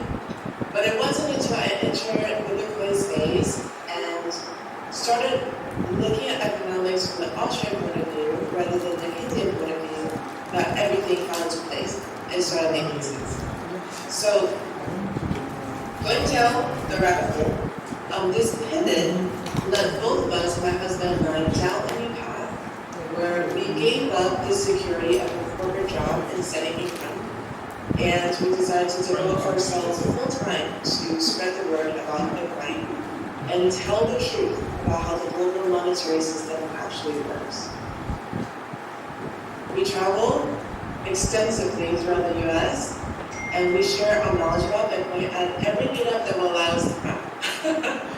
We brought our game because I figured if my husband could convince me, a very stubborn woman, to look at Bitcoin, then somebody else can use that game and try to share Bitcoin with their loved ones. So we did. We traveled a lot, and very quickly, I started noticing that there are very few women attending these Bitcoin meetings. Maybe 1 out of every 10 people were women. And the women who did come to our meetings were usually sitting in the corner and looking on their phone. And you can just tell that they were physically there, but they were not interested. They were there to support their partner. And I would approach them and talk to them a little bit. And majority of the time, they told me that it was just something they couldn't put their fingers around. Like there was something that was missing in the messaging. The meetings were conducted in a very masculine way, which made sense for the men. The majority of the men who were attending, they were very excited about the technology development. They were very passionate with when they discussed political environment. But they didn't really get emotional. They didn't really get into the why, the emotional why of why Bitcoin matter. And I think for women, we need to know that first. We have a lot of balls we're juggling in the air all the time, right? I heard this one story in the book talking about the difference between men and women. And it was nighttime, and the couple had just turned off their TV, they were getting ready to go to bed. The man got up from the couch and went to bed. The woman got up from the couch, checked the dishwasher, checked the cat bowl, make sure it had water, put the laundry in the dryer, checked the lights, went into the kids, and made sure the covers were on. Like after doing 10 different things, then she finally went to bed. we're all the time, we're caretakers. We get balls in the air, right? So it's not to say that one is better than the other, it's just to highlight that we're just different, we think differently. So from this experience, I've pivoted once again. Instead of just focusing on teaching everyone about Bitcoin, I really wanted to hone in on speaking and reaching women. And there's this wonderful quote I found. I'm going to pronounce his name completely horribly, but you probably know this. It's a proverb that says, if you teach one man, you've taught an individual. If you teach a woman, you've taught her family and a whole nation. So I pivoted from general Bitcoin education to really focusing on women and especially moms, because moms, at least traditionally and majority of the time, we have more exposure to our kids in terms of time than our male counterpart. And so that was my most recent pivot, and I wanted to teach Bitcoin specifically in ways that resonate with women. Emotionally rather than logically. Sort of like tea and biscuits versus cigars and whiskey. That's the way I'm going to picture it in my mind. So I decided to start a weekly reading club where women can ask questions in a safe space. If we feel emotional about any topic, it was okay to cry. We all understood, nobody judged anybody, it was wonderful.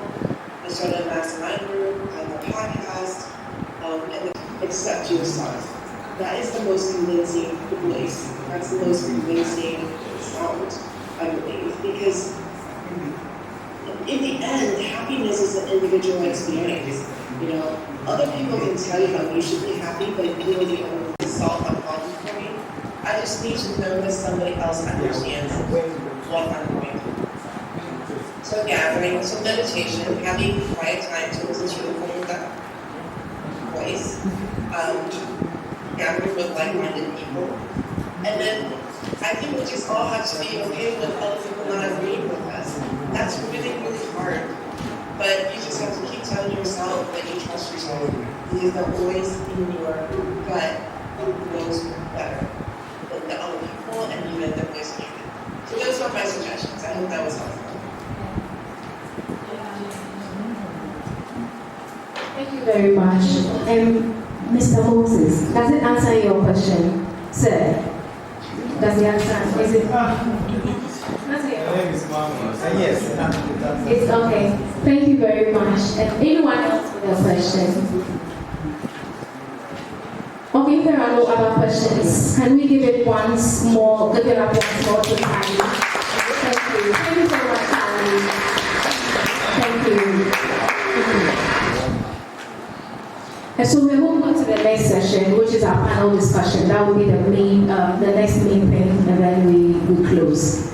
So we have 3 people here. We have Moses Nkrumah. He is a software engineer with Keynote, and we have Onome, CTO, and we have Emmanuel Kakaboyu, who is an institutional trader with Switch FX.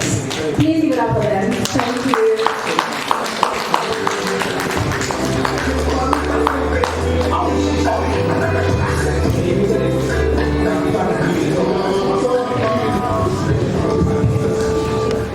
Thank you very much. You're welcome, ladies and gentlemen.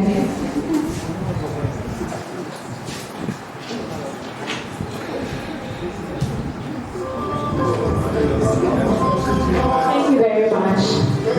You're only welcome.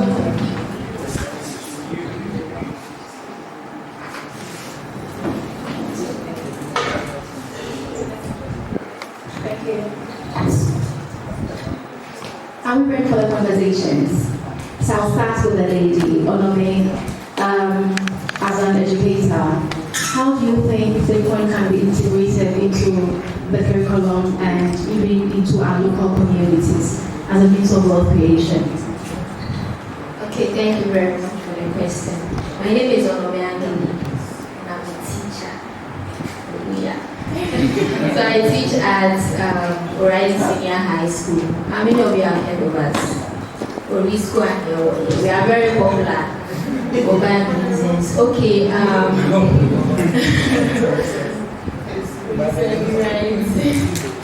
are really good. Okay, forget about what you hear in the media space. Okay, about integrating Bitcoin or financial literacy into the curriculum. It should begin from the authorities, the policy makers. Let me put it that way, because we have all been through it. We know how financial literacy is very important, like for us to begin with the young ones at that young stage. We have been through senior high school, and then we realize how broke we could be sometimes. So if the authorities or the policy makers do not understand Bitcoin in general, it will be very difficult to sort of incorporate it. So it begins with them, making them understand the importance of it, and they including it into the curricula. So recently they've been changing the curriculum and all that, the curriculum developers as well. So if they get to appreciate the fact that it is important, okay, then it will be easier that way. For instance, they can incorporate it into subjects like economics or ICT, or let's say we can have blockchain technology as a topic in these subjects. It would go a very long way. And when it comes to the communities, we can leverage on, let's say, youth events. When we go to our local communities, we know that they already understand money, they are already doing transactions here and there. But we should make it more practical for them, leverage on those their youth events, youth programs, and let them know that it's going to benefit them in the long run. Because as Ghanaians, it's like we just want the now. We want to satisfy our immediate needs. We always want to splurge by, spending immediately, extravagantly, instead of thinking about the future and all that. So yes, basically to begin from our implementers, then it will be easier to incorporate it into various subjects like IT and then economics. So following from what Olome has said, my question will go to Moses and Kombian.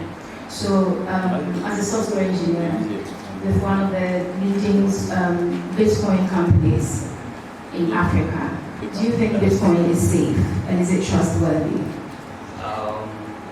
Yeah, thank you for the question, Moses.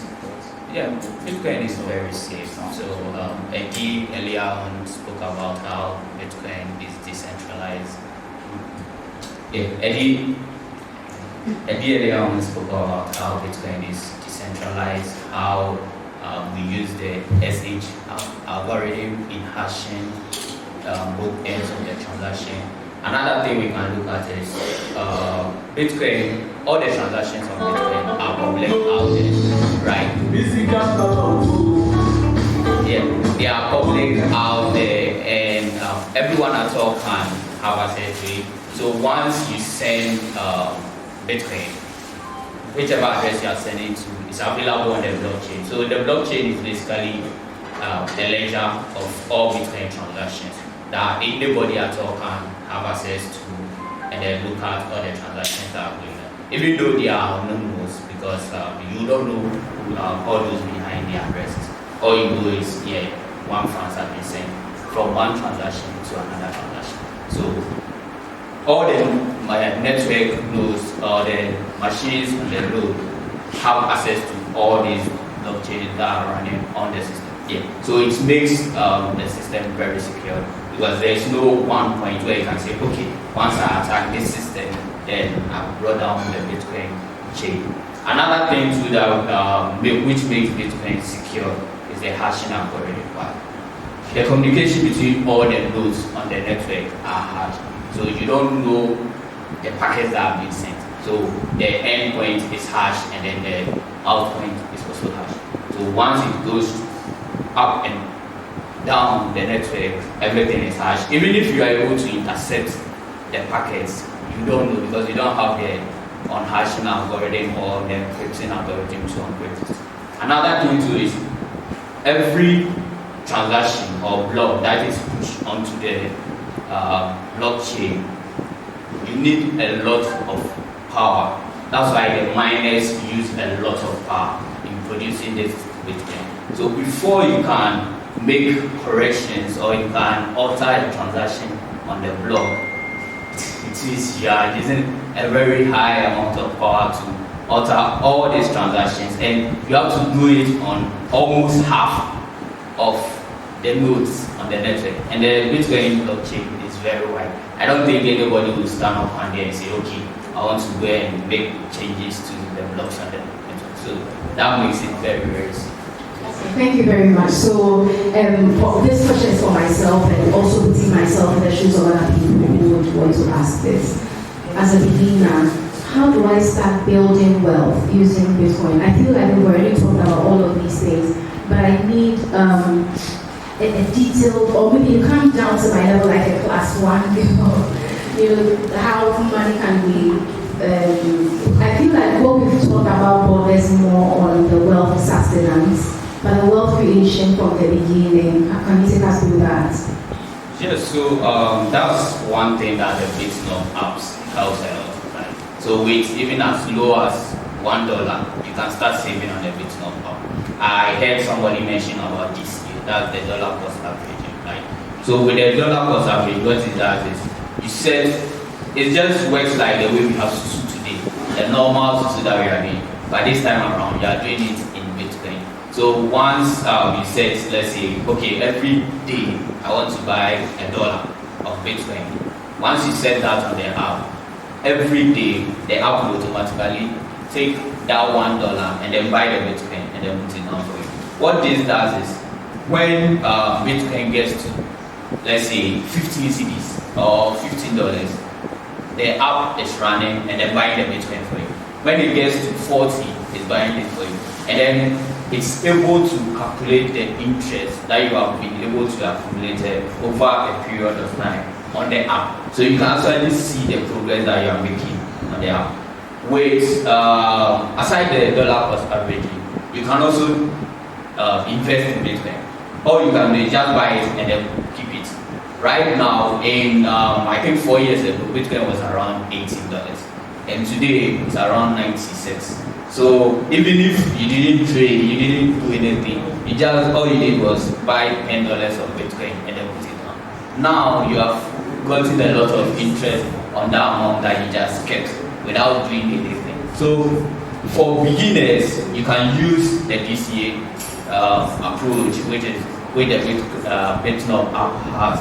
Or you can just buy it if you have any wallet that you want to keep the Bitcoin in. You just buy it, put it on the app, then you are good to go. Thank you very much. And my next question goes to Kakambuaju. So as an institutional trader, according to Agenda 2063, the AU Aspiration 1 says by 2063, according to the Africa we want, the AU wants to create a system where poverty is eradicated completely, in line with SDGs, Sustainable Development Goal 1, and poverty everywhere in the world. How do you think businesses, because everything, the conversations we've had in this room today border on individuals, but how do you think businesses in Africa can integrate Bitcoin to generate wealth and even sustain wealth? All right, thank you very much. It's quite a very interesting question because if you had asked me this question somewhere in 2019 or 2020, it would have been very difficult to answer that. But with the likes of Michael Saylor, who has been one guy who has shown us that businesses can actually profit massively from the Bitcoin network, it's much easier. This is a guy who got into Bitcoin when Bitcoin was around $18,000 to $20,000. And from that day till now, he hasn't sold a single Bitcoin. And just about last week or so, within this week, he raised about $4.1 billion or so to buy more Bitcoin. businesses in Africa today are at a big advantage. I always say that the whole cryptocurrency scene has given all of us the opportunity to play on level grounds with, the white guy. For a very long time now, Africa has always been behind. But this time around, we're all starting on the same level. So if you're a business now, and like Abena mentioned, to date, remitting money from Ghana to other parts of the world is a problem. But if you're in Dubai, and I'm in Ghana, I can easily send you Bitcoin, and you can actually walk into a store and make payments and buy what I want to buy. Like, that is where we are getting to. So if you're a business today and you're looking forward to expanding your clientele or your reach in other parts of Africa, other parts of the world, integrating the Bitcoin network, we even have the Lightning network now. Integrating this system into your payment channels can easily get you access to any client in any part of the world to have, a gist of a bit of your service. And you're going to get your money almost instantly. They say 10 minutes is a long time. Well, yes, it's quite a bit of time, but it's better than waiting 3 days for money to hit your account if there isn't stress, if you ask me. So that is one aspect. The other aspect, like, wealth creation, like my seller is doing with MicroStrategy, you can actually be saving a significant percentage of your profits as a business. In Bitcoin, if you were doing that just last year, you would have almost been in 100% profit as I speak to you. This comes from a guy who got into Bitcoin. If Kombian was here, he would attest to that. We got into Bitcoin when Bitcoin was $1,000. And that was somewhere in 2017, 2018. We were the crazy human beings on this earth, in this Ghana. When we were doing conferences with Kombian and the rest, they thought we were mad. But I was telling someone yesterday that now if you ask me on Bitcoin, I keep quiet and I tell you to go to YouTube. Because, years down the line, I'm not the one to tell you again. If you can't go and get it for yourself, there's so many free information out there.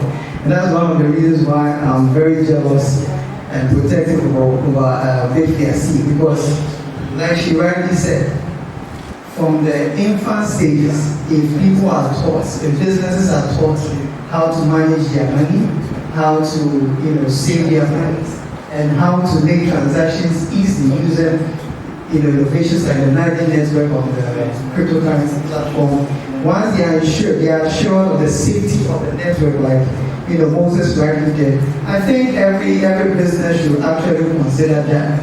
And the more you're doing that, you're also trying to put yourself out there to your clients that, hey, you are a forward-thinking business. So innovation is one thing that you run with. If you're doing that, it's going to give you more access, and by the time you say Jack, you might be listening on the news of the street and you have no idea what happened afterwards.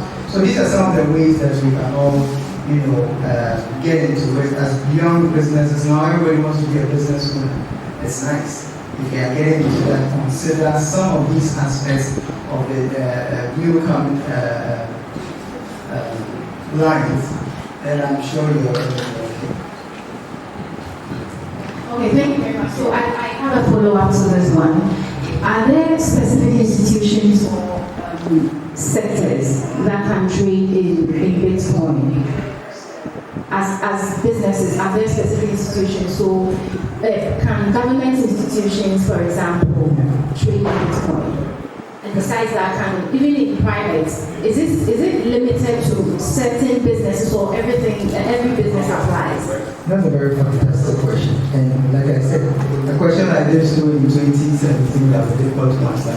Let's take it from the government perspective. We have a country like El Salvador, one of the first countries to get into the Bitcoin space and save a significant amount in Bitcoin. As we speak, they are doing very well. One example, we recently heard of Poland that is also getting into the space. If you look at a place like the UAE, if you look at Dubai, it's just going on fantastically. It's like day in and day out, Bitcoin keeps telling all of us that there's no limit when it comes to our technology.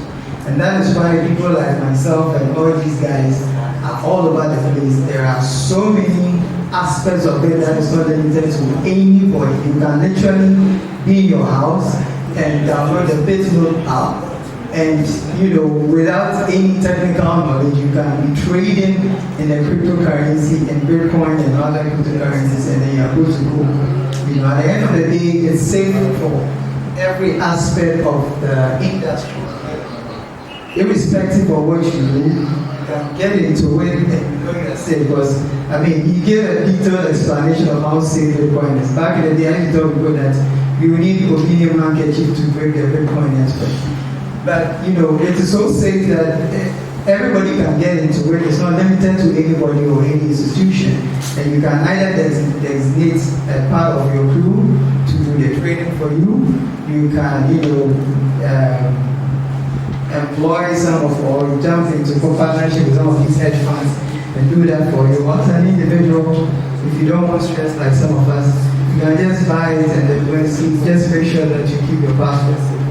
And in 2030, probably when he's driving in his Lamborghini Urus, you also be passing by with your Bosch 911. Just to add to that. Yeah, right. So most companies in Africa are suffering today because of their local currencies, right?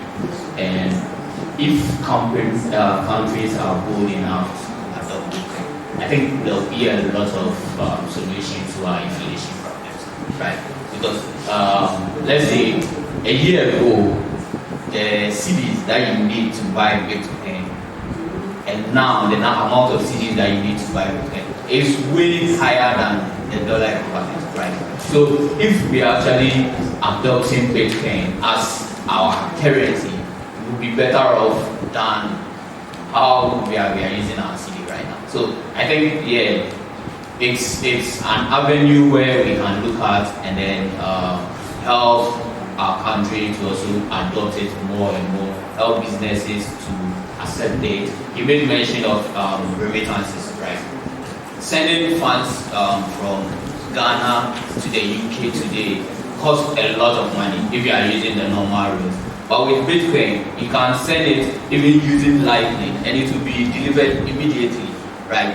With the Lightning network, you can send funds within seconds and it will be delivered. If it's huge, the amount is huge and it can't go over the Lightning network, you want to use normal BTC.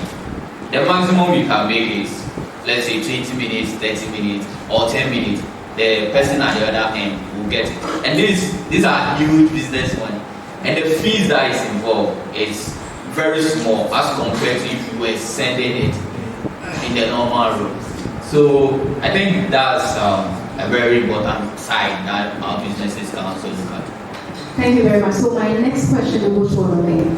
Olobe, as an educator, going beyond integrating Bitcoin into our curriculum and even our local communities, what are the conversations you think policymakers should have around this one, centering on what Moses just said about the adoption?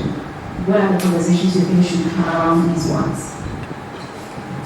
Okay, so how many of us had the mentality that after, let's say, national service, let's say during our national service, or national service is the right period for us to save, and then in saving, we had that notion that, when we put our monies in the bank, it will be sitting down there waiting for us.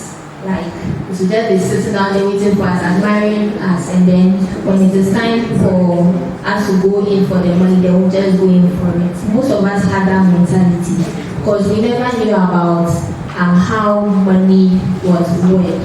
But this education about financial literacy and then Bitcoin has actually taught a lot of people, and then all of us here, as Stephanie said, yes, she thinking about the future and then about world creation, and then getting to know that it's not just about the now, but also the future. So with the policy makers, they should, our curriculum is actually very tight. It's actually selective. They do not teach us about money. The only thing is that topic, money and social studies. And it doesn't go what's in depth. But they have to come to understand that no, just a few people cannot just be enjoying their wealth, because when a lot of people have knowledge, when a lot of people have information, it helps us as a whole, like as a nation, instead of making some people more poor and then others rich. So they would have to, come to the realization that it is okay to start from the foundation, it's okay to start from the basics, even basic school, it is okay, but I don't know, I don't know whether make them feel that the youth is going to become rebellious or what. I don't know their mentality behind it. Because when we go to schools to educate them about financial literacy, all of a sudden when they see Bitcoin, then they're like, no, we can't allow you in.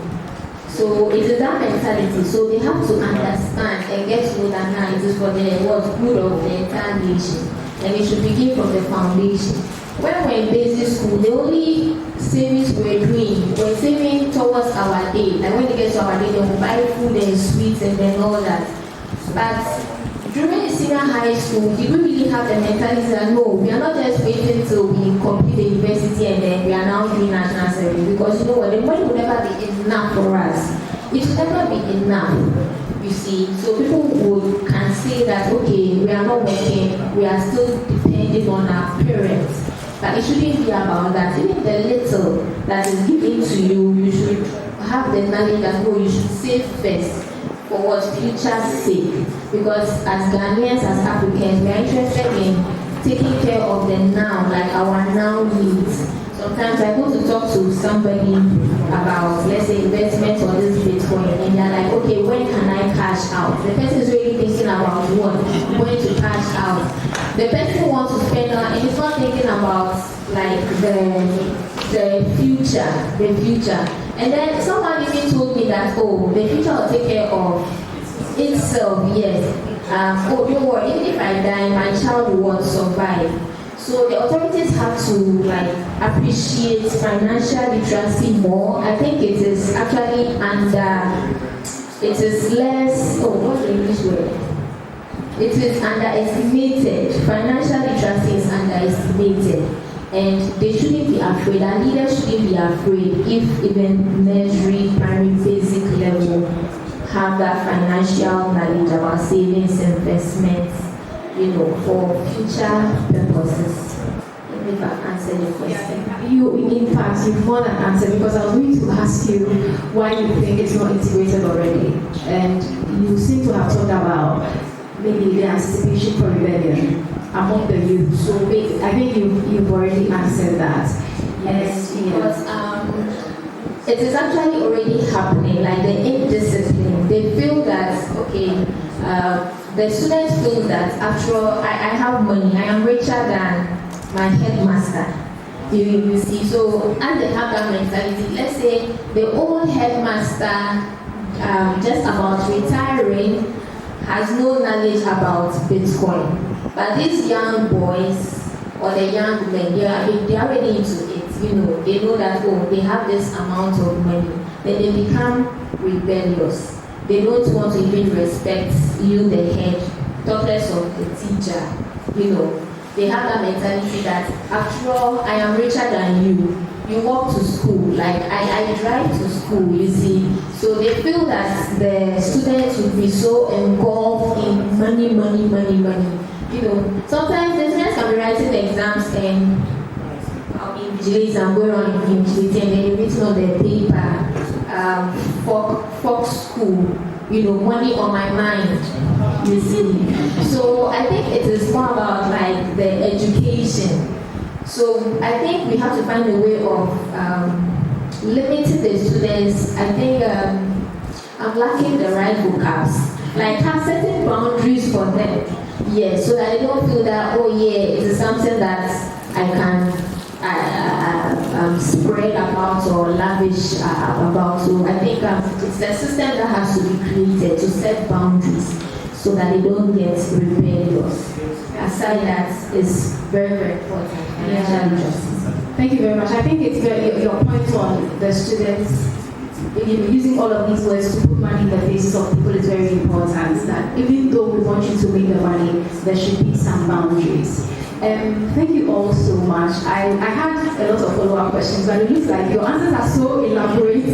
You tend to answer the next one and the next one. So I'm going to ask for your final words. But before I do that, I'm going to turn to the audience. If anybody has any question, you hold that thought.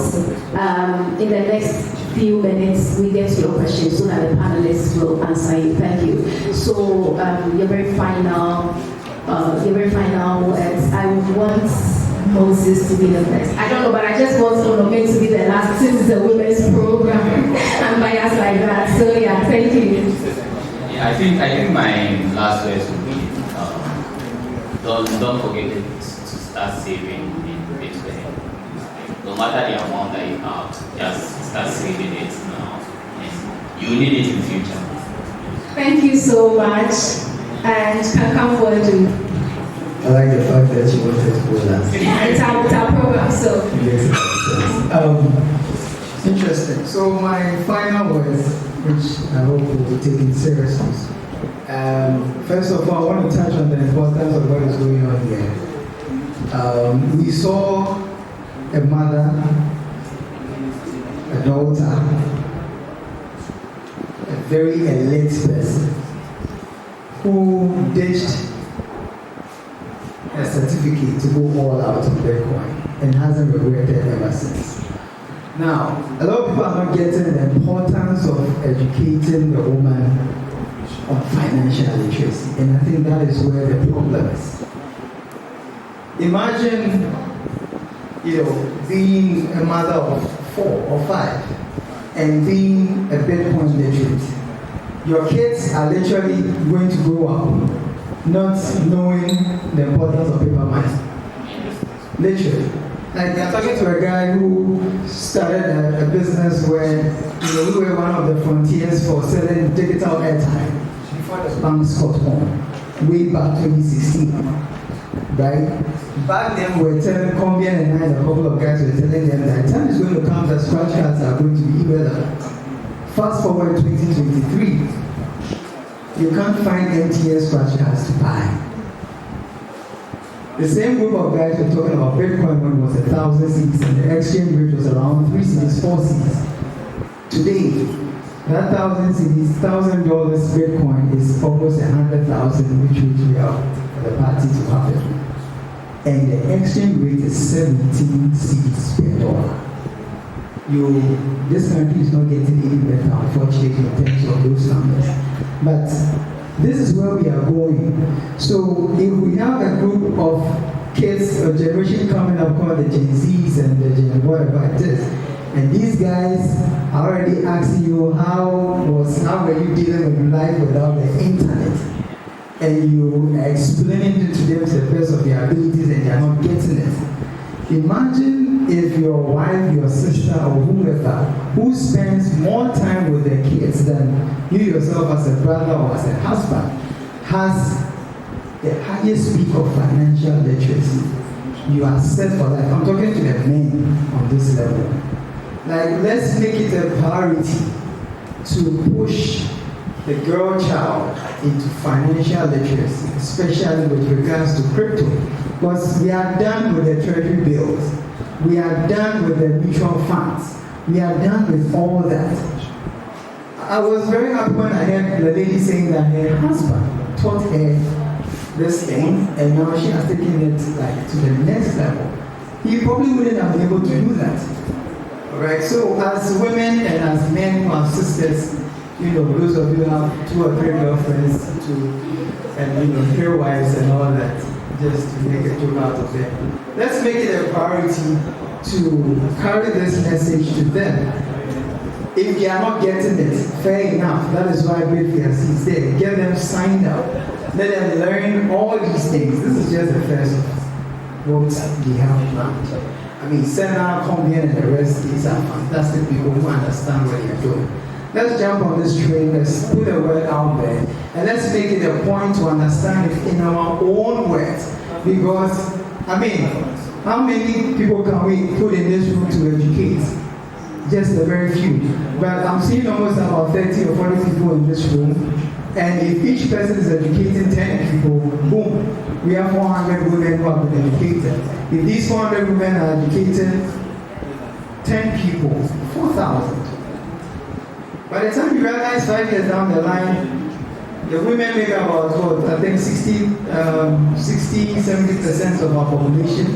By the time you realize the entire population of women in this country, in this part of Africa, some of you will be making a big, traveling all across the continent and all that. You carry the message along. By the 2030, we want to eradicate this poverty thing. Every woman would have had their hands-on education on Bitcoin, and that would be the end of most of our struggles. So my final words, take this thing called Bitcoin seriously, learn it in a smart way than what you've been taught, and find a space in the industry to belong. You can be a developer, you can be an educator, you can be an investor, a trader, whatever you want to do is possible in the industry. Make it happen and you will not regret it. Thank you. Thank you so much for the link. Thank you so much. Why did I jump on this initiative when Gideon called me? Because I know where I'm coming from. I have a story. I've been so broke before, and I know we all have, a story to tell. Yeah. Have you ever sat there and like you just be thinking about it, like how are people really making it? How are they really getting the money? You see, I've been so broke that, let's say, you'd have to go and research, go on the internet. I bought books, read that, poor that, because I can't be poor like my father. Like how? How come? Yes, it is not possible.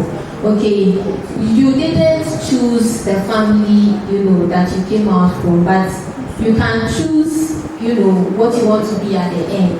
You can choose a family for your children. So I just sat there and thought about it. Do I want my future children to struggle the way that I am struggling? And some of us women, when we are really hard up and then we are broke, we don't know how to ask. We don't know how to do the things that others do, They get it so easily. I wonder how they do it. Like, let me just chip this in. Some ladies in relationships even get monthly allowance or weekly allowances. I'm like, how do they do it? Like, where will I also be that guy who will be giving me allowance? It has never happened to me before like that. So it's like you have to be intentional and then follow who know road. So when Gideon came to me, I was like, this is a good idea because in fact I am always broke. And I know that Bitcoin is about generational wealth creation. I shouldn't think about my satisfaction now. I should sacrifice and then in the future what I would reap the benefits of my labor. So I should see it as a tool, a storehouse of value and not just some transactional needs and so on and so forth. Yeah, so my final words is about being intentional. Being intentional, especially if you know where you are coming from, you know that they are depending on you. Like you receive your salary and then people have started calling. You haven't even kept down your savings, they're already calling you to send them and then you are sending, without taking care of yourself, without even putting anything aside. That is why that financial guru was his name. The financial guru who said, save, spend the remaining. One of those financial, is it Jeff Bezos or yes? So like when you have the cash, the first thing, by hook or crook, let us put that aside. Let us put our paying ourselves first aside because it has to be intentional. The money will never be enough for us, for frankly speaking. So we can't use it as an excuse not to invest. So we have to live intentionally. We have to take our finances intentionally, like intentional living. That is just my last word. Thank you. Thank you all so very much. So now we are taking questions from our audience. If you have any question, our experts are here to help you answer them. Thank you.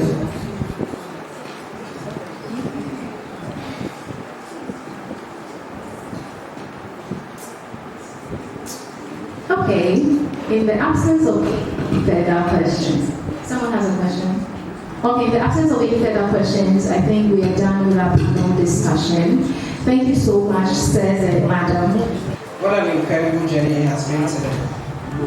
From the speeches, the engaging workshop, the remarkable stories shared, I'm sure we will all be inspired by the possibilities that lie ahead. Not just for the women that we celebrated today, but for the future of women empowerment in our community.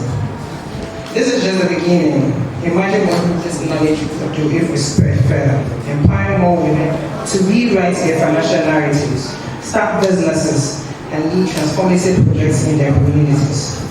Together, we can break barriers, shatter stereotypes, and create a legacy of empowerment for generations to come. To make it short, we want to expand our initiative for 2025. And so I'm going to read an outline of what we have planned for 2025. Well, we're going to kick off 2025 with, first of all, with our quarterly Bitcoin for beginners cohort. We're going to do 4 cohorts in the year. So for each quarter, we're going to have 1 cohort. Yeah, so a graduation at the end of each quarter. And then now for the first quarter, aside from the Bitcoin quarterly, the Bitcoin cohorts we're going to be doing, we're going to be launching, in the first quarter, we're going to be launching smart money webinars. Yeah, and literacy workshops in schools. We started this year. I visited a couple of schools. We were together with Max 24 TV doing the Cross It Out breast cancer awareness. Yeah. So I went to a couple of schools and I spoke to them on financial literacy. But we're going to expand that. Yeah, this time it's going to be Bitfiasi's initiative. Yeah, that one will be sponsored. We partnered with Cross It Out MX24, but this one is going to be a big, what you call it, Bitfiasi initiative expansion. And then for the second quarter, we're going to be expanding our reach to the rural communities. We're supposed to do that in December. I think we're going to do a partnership with Vajihal, but we want to do it well. So we're going to take it to 2025. And we're going to go to rural communities to initiate our community program. That is my baby. The community programs are my baby. Because I know how it feels to come from the marginalized community. So that is where we're going to feed people first and then provide basic needs, then we teach them. Because if you go there and you go and talk about Bitcoin, nobody's going to listen to you. My daughter is sick, she's not eating 3 days. Yeah, so we're going to go feed them, we provide certain basic needs, and then we teach them. And then we also introduce the first paid Bitcoin trading. The first paid Bitcoin. One Bitcoin is this. Thank you very much. So we're going to introduce the first paid Bitcoin trading course. It's a trading course. There's a difference between that one and then this one. We're going to be teaching people how to trade. That is why it is paid. Because we need to raise money so that we can teach the other women. And then we're going to celebrate the second cohort graduation in June. That is for the second cohort. So for the third quarter, we want to scale operations in a new regional hub in another Ghanaian region to decentralize operations and reach more women. Doing this alone is difficult. So we want to be able to expand our reach and reach more women. We also want to host regional financial and Bitcoin literacy workshops, advanced blockchain training, and career development workshops focused on fintech opportunities that Kankan was talking about. Yeah. So we don't just want the communities that we create, we want to be able to place them somewhere in the fintech space, yes, so that in the future they will be able to also uplift other people. Yeah. And then strengthen our communities through networking events for women in fintech. We're going to be having networking events so that people from different cohorts can meet. We can bring mentors, people who are already in that space, so you can mingle, you network, and we move on from there. fostering collaboration and peer learning. Wrapping up with the third cohort collaboration in September. That is for the third quarter. Now we're going to be closing the year strong for the fourth quarter, and we plan to deliver the fourth quarterly Bitcoin for Beginners course, culminating in the project showcase where participants present their ideas for expert feedback. And we're going to introduce advanced webinars on investment strategies and digital finance innovations. Now we will host an end-of-year community celebration to honor the achievements. It's not going to be a graduation, it's going to be a general celebration at the end of the year too, for the achievements and engage in outreach programs. Then conclude with the fourth cohort graduation. That is different from the next events we're going to be having and the end of year celebrations that we're going to be having. So to achieve this, these are big ambitions, right? Just for 2025. Yeah. Wow. So to achieve these ambitions, these goals, we invite partners, sponsors, and advocates to join us in this mission. We need corporates and fintech leaders to collaborate with us to provide resources, expertise, and funding to sustain this expansion of our programs. We also call on individual sponsors to contribute to scholarships, training materials, and all community outreach initiatives to empower more women. And then lastly, but not the least, we call on advocates and mentors. So I've seen a lot of advocates, I've seen a lot of mentors here. So we need them to share their knowledge and experience with our cohorts as mentors and as guest speakers. So your involvement can transform lives and ensure that women across Africa have access to tools, education, and support they need to thrive in the evolving financial landscape. Let's keep this momentum alive. The journey to empowerment doesn't have to end here, it actually starts here. So together we can transform lives and make a lasting impact, one initiative at a time. Forgive me, my brain is fried. I've been up since 2 a.m., sorry. So thank you very much for being here. Thank you to everyone, to the speakers, to the backgrounds, to our guests. Essie, thank you so much. You saved my life.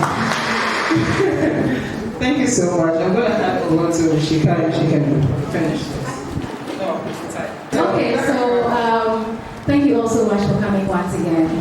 So like Senna said, this is just the beginning. As we go into our individual homes, I have a few asks of you. If you're a woman here and you have the means, maybe in the next 12 months, as you journey along with Bitfiasi, you can sponsor a sister. So maybe you sponsor a women-led household or a woman-led household.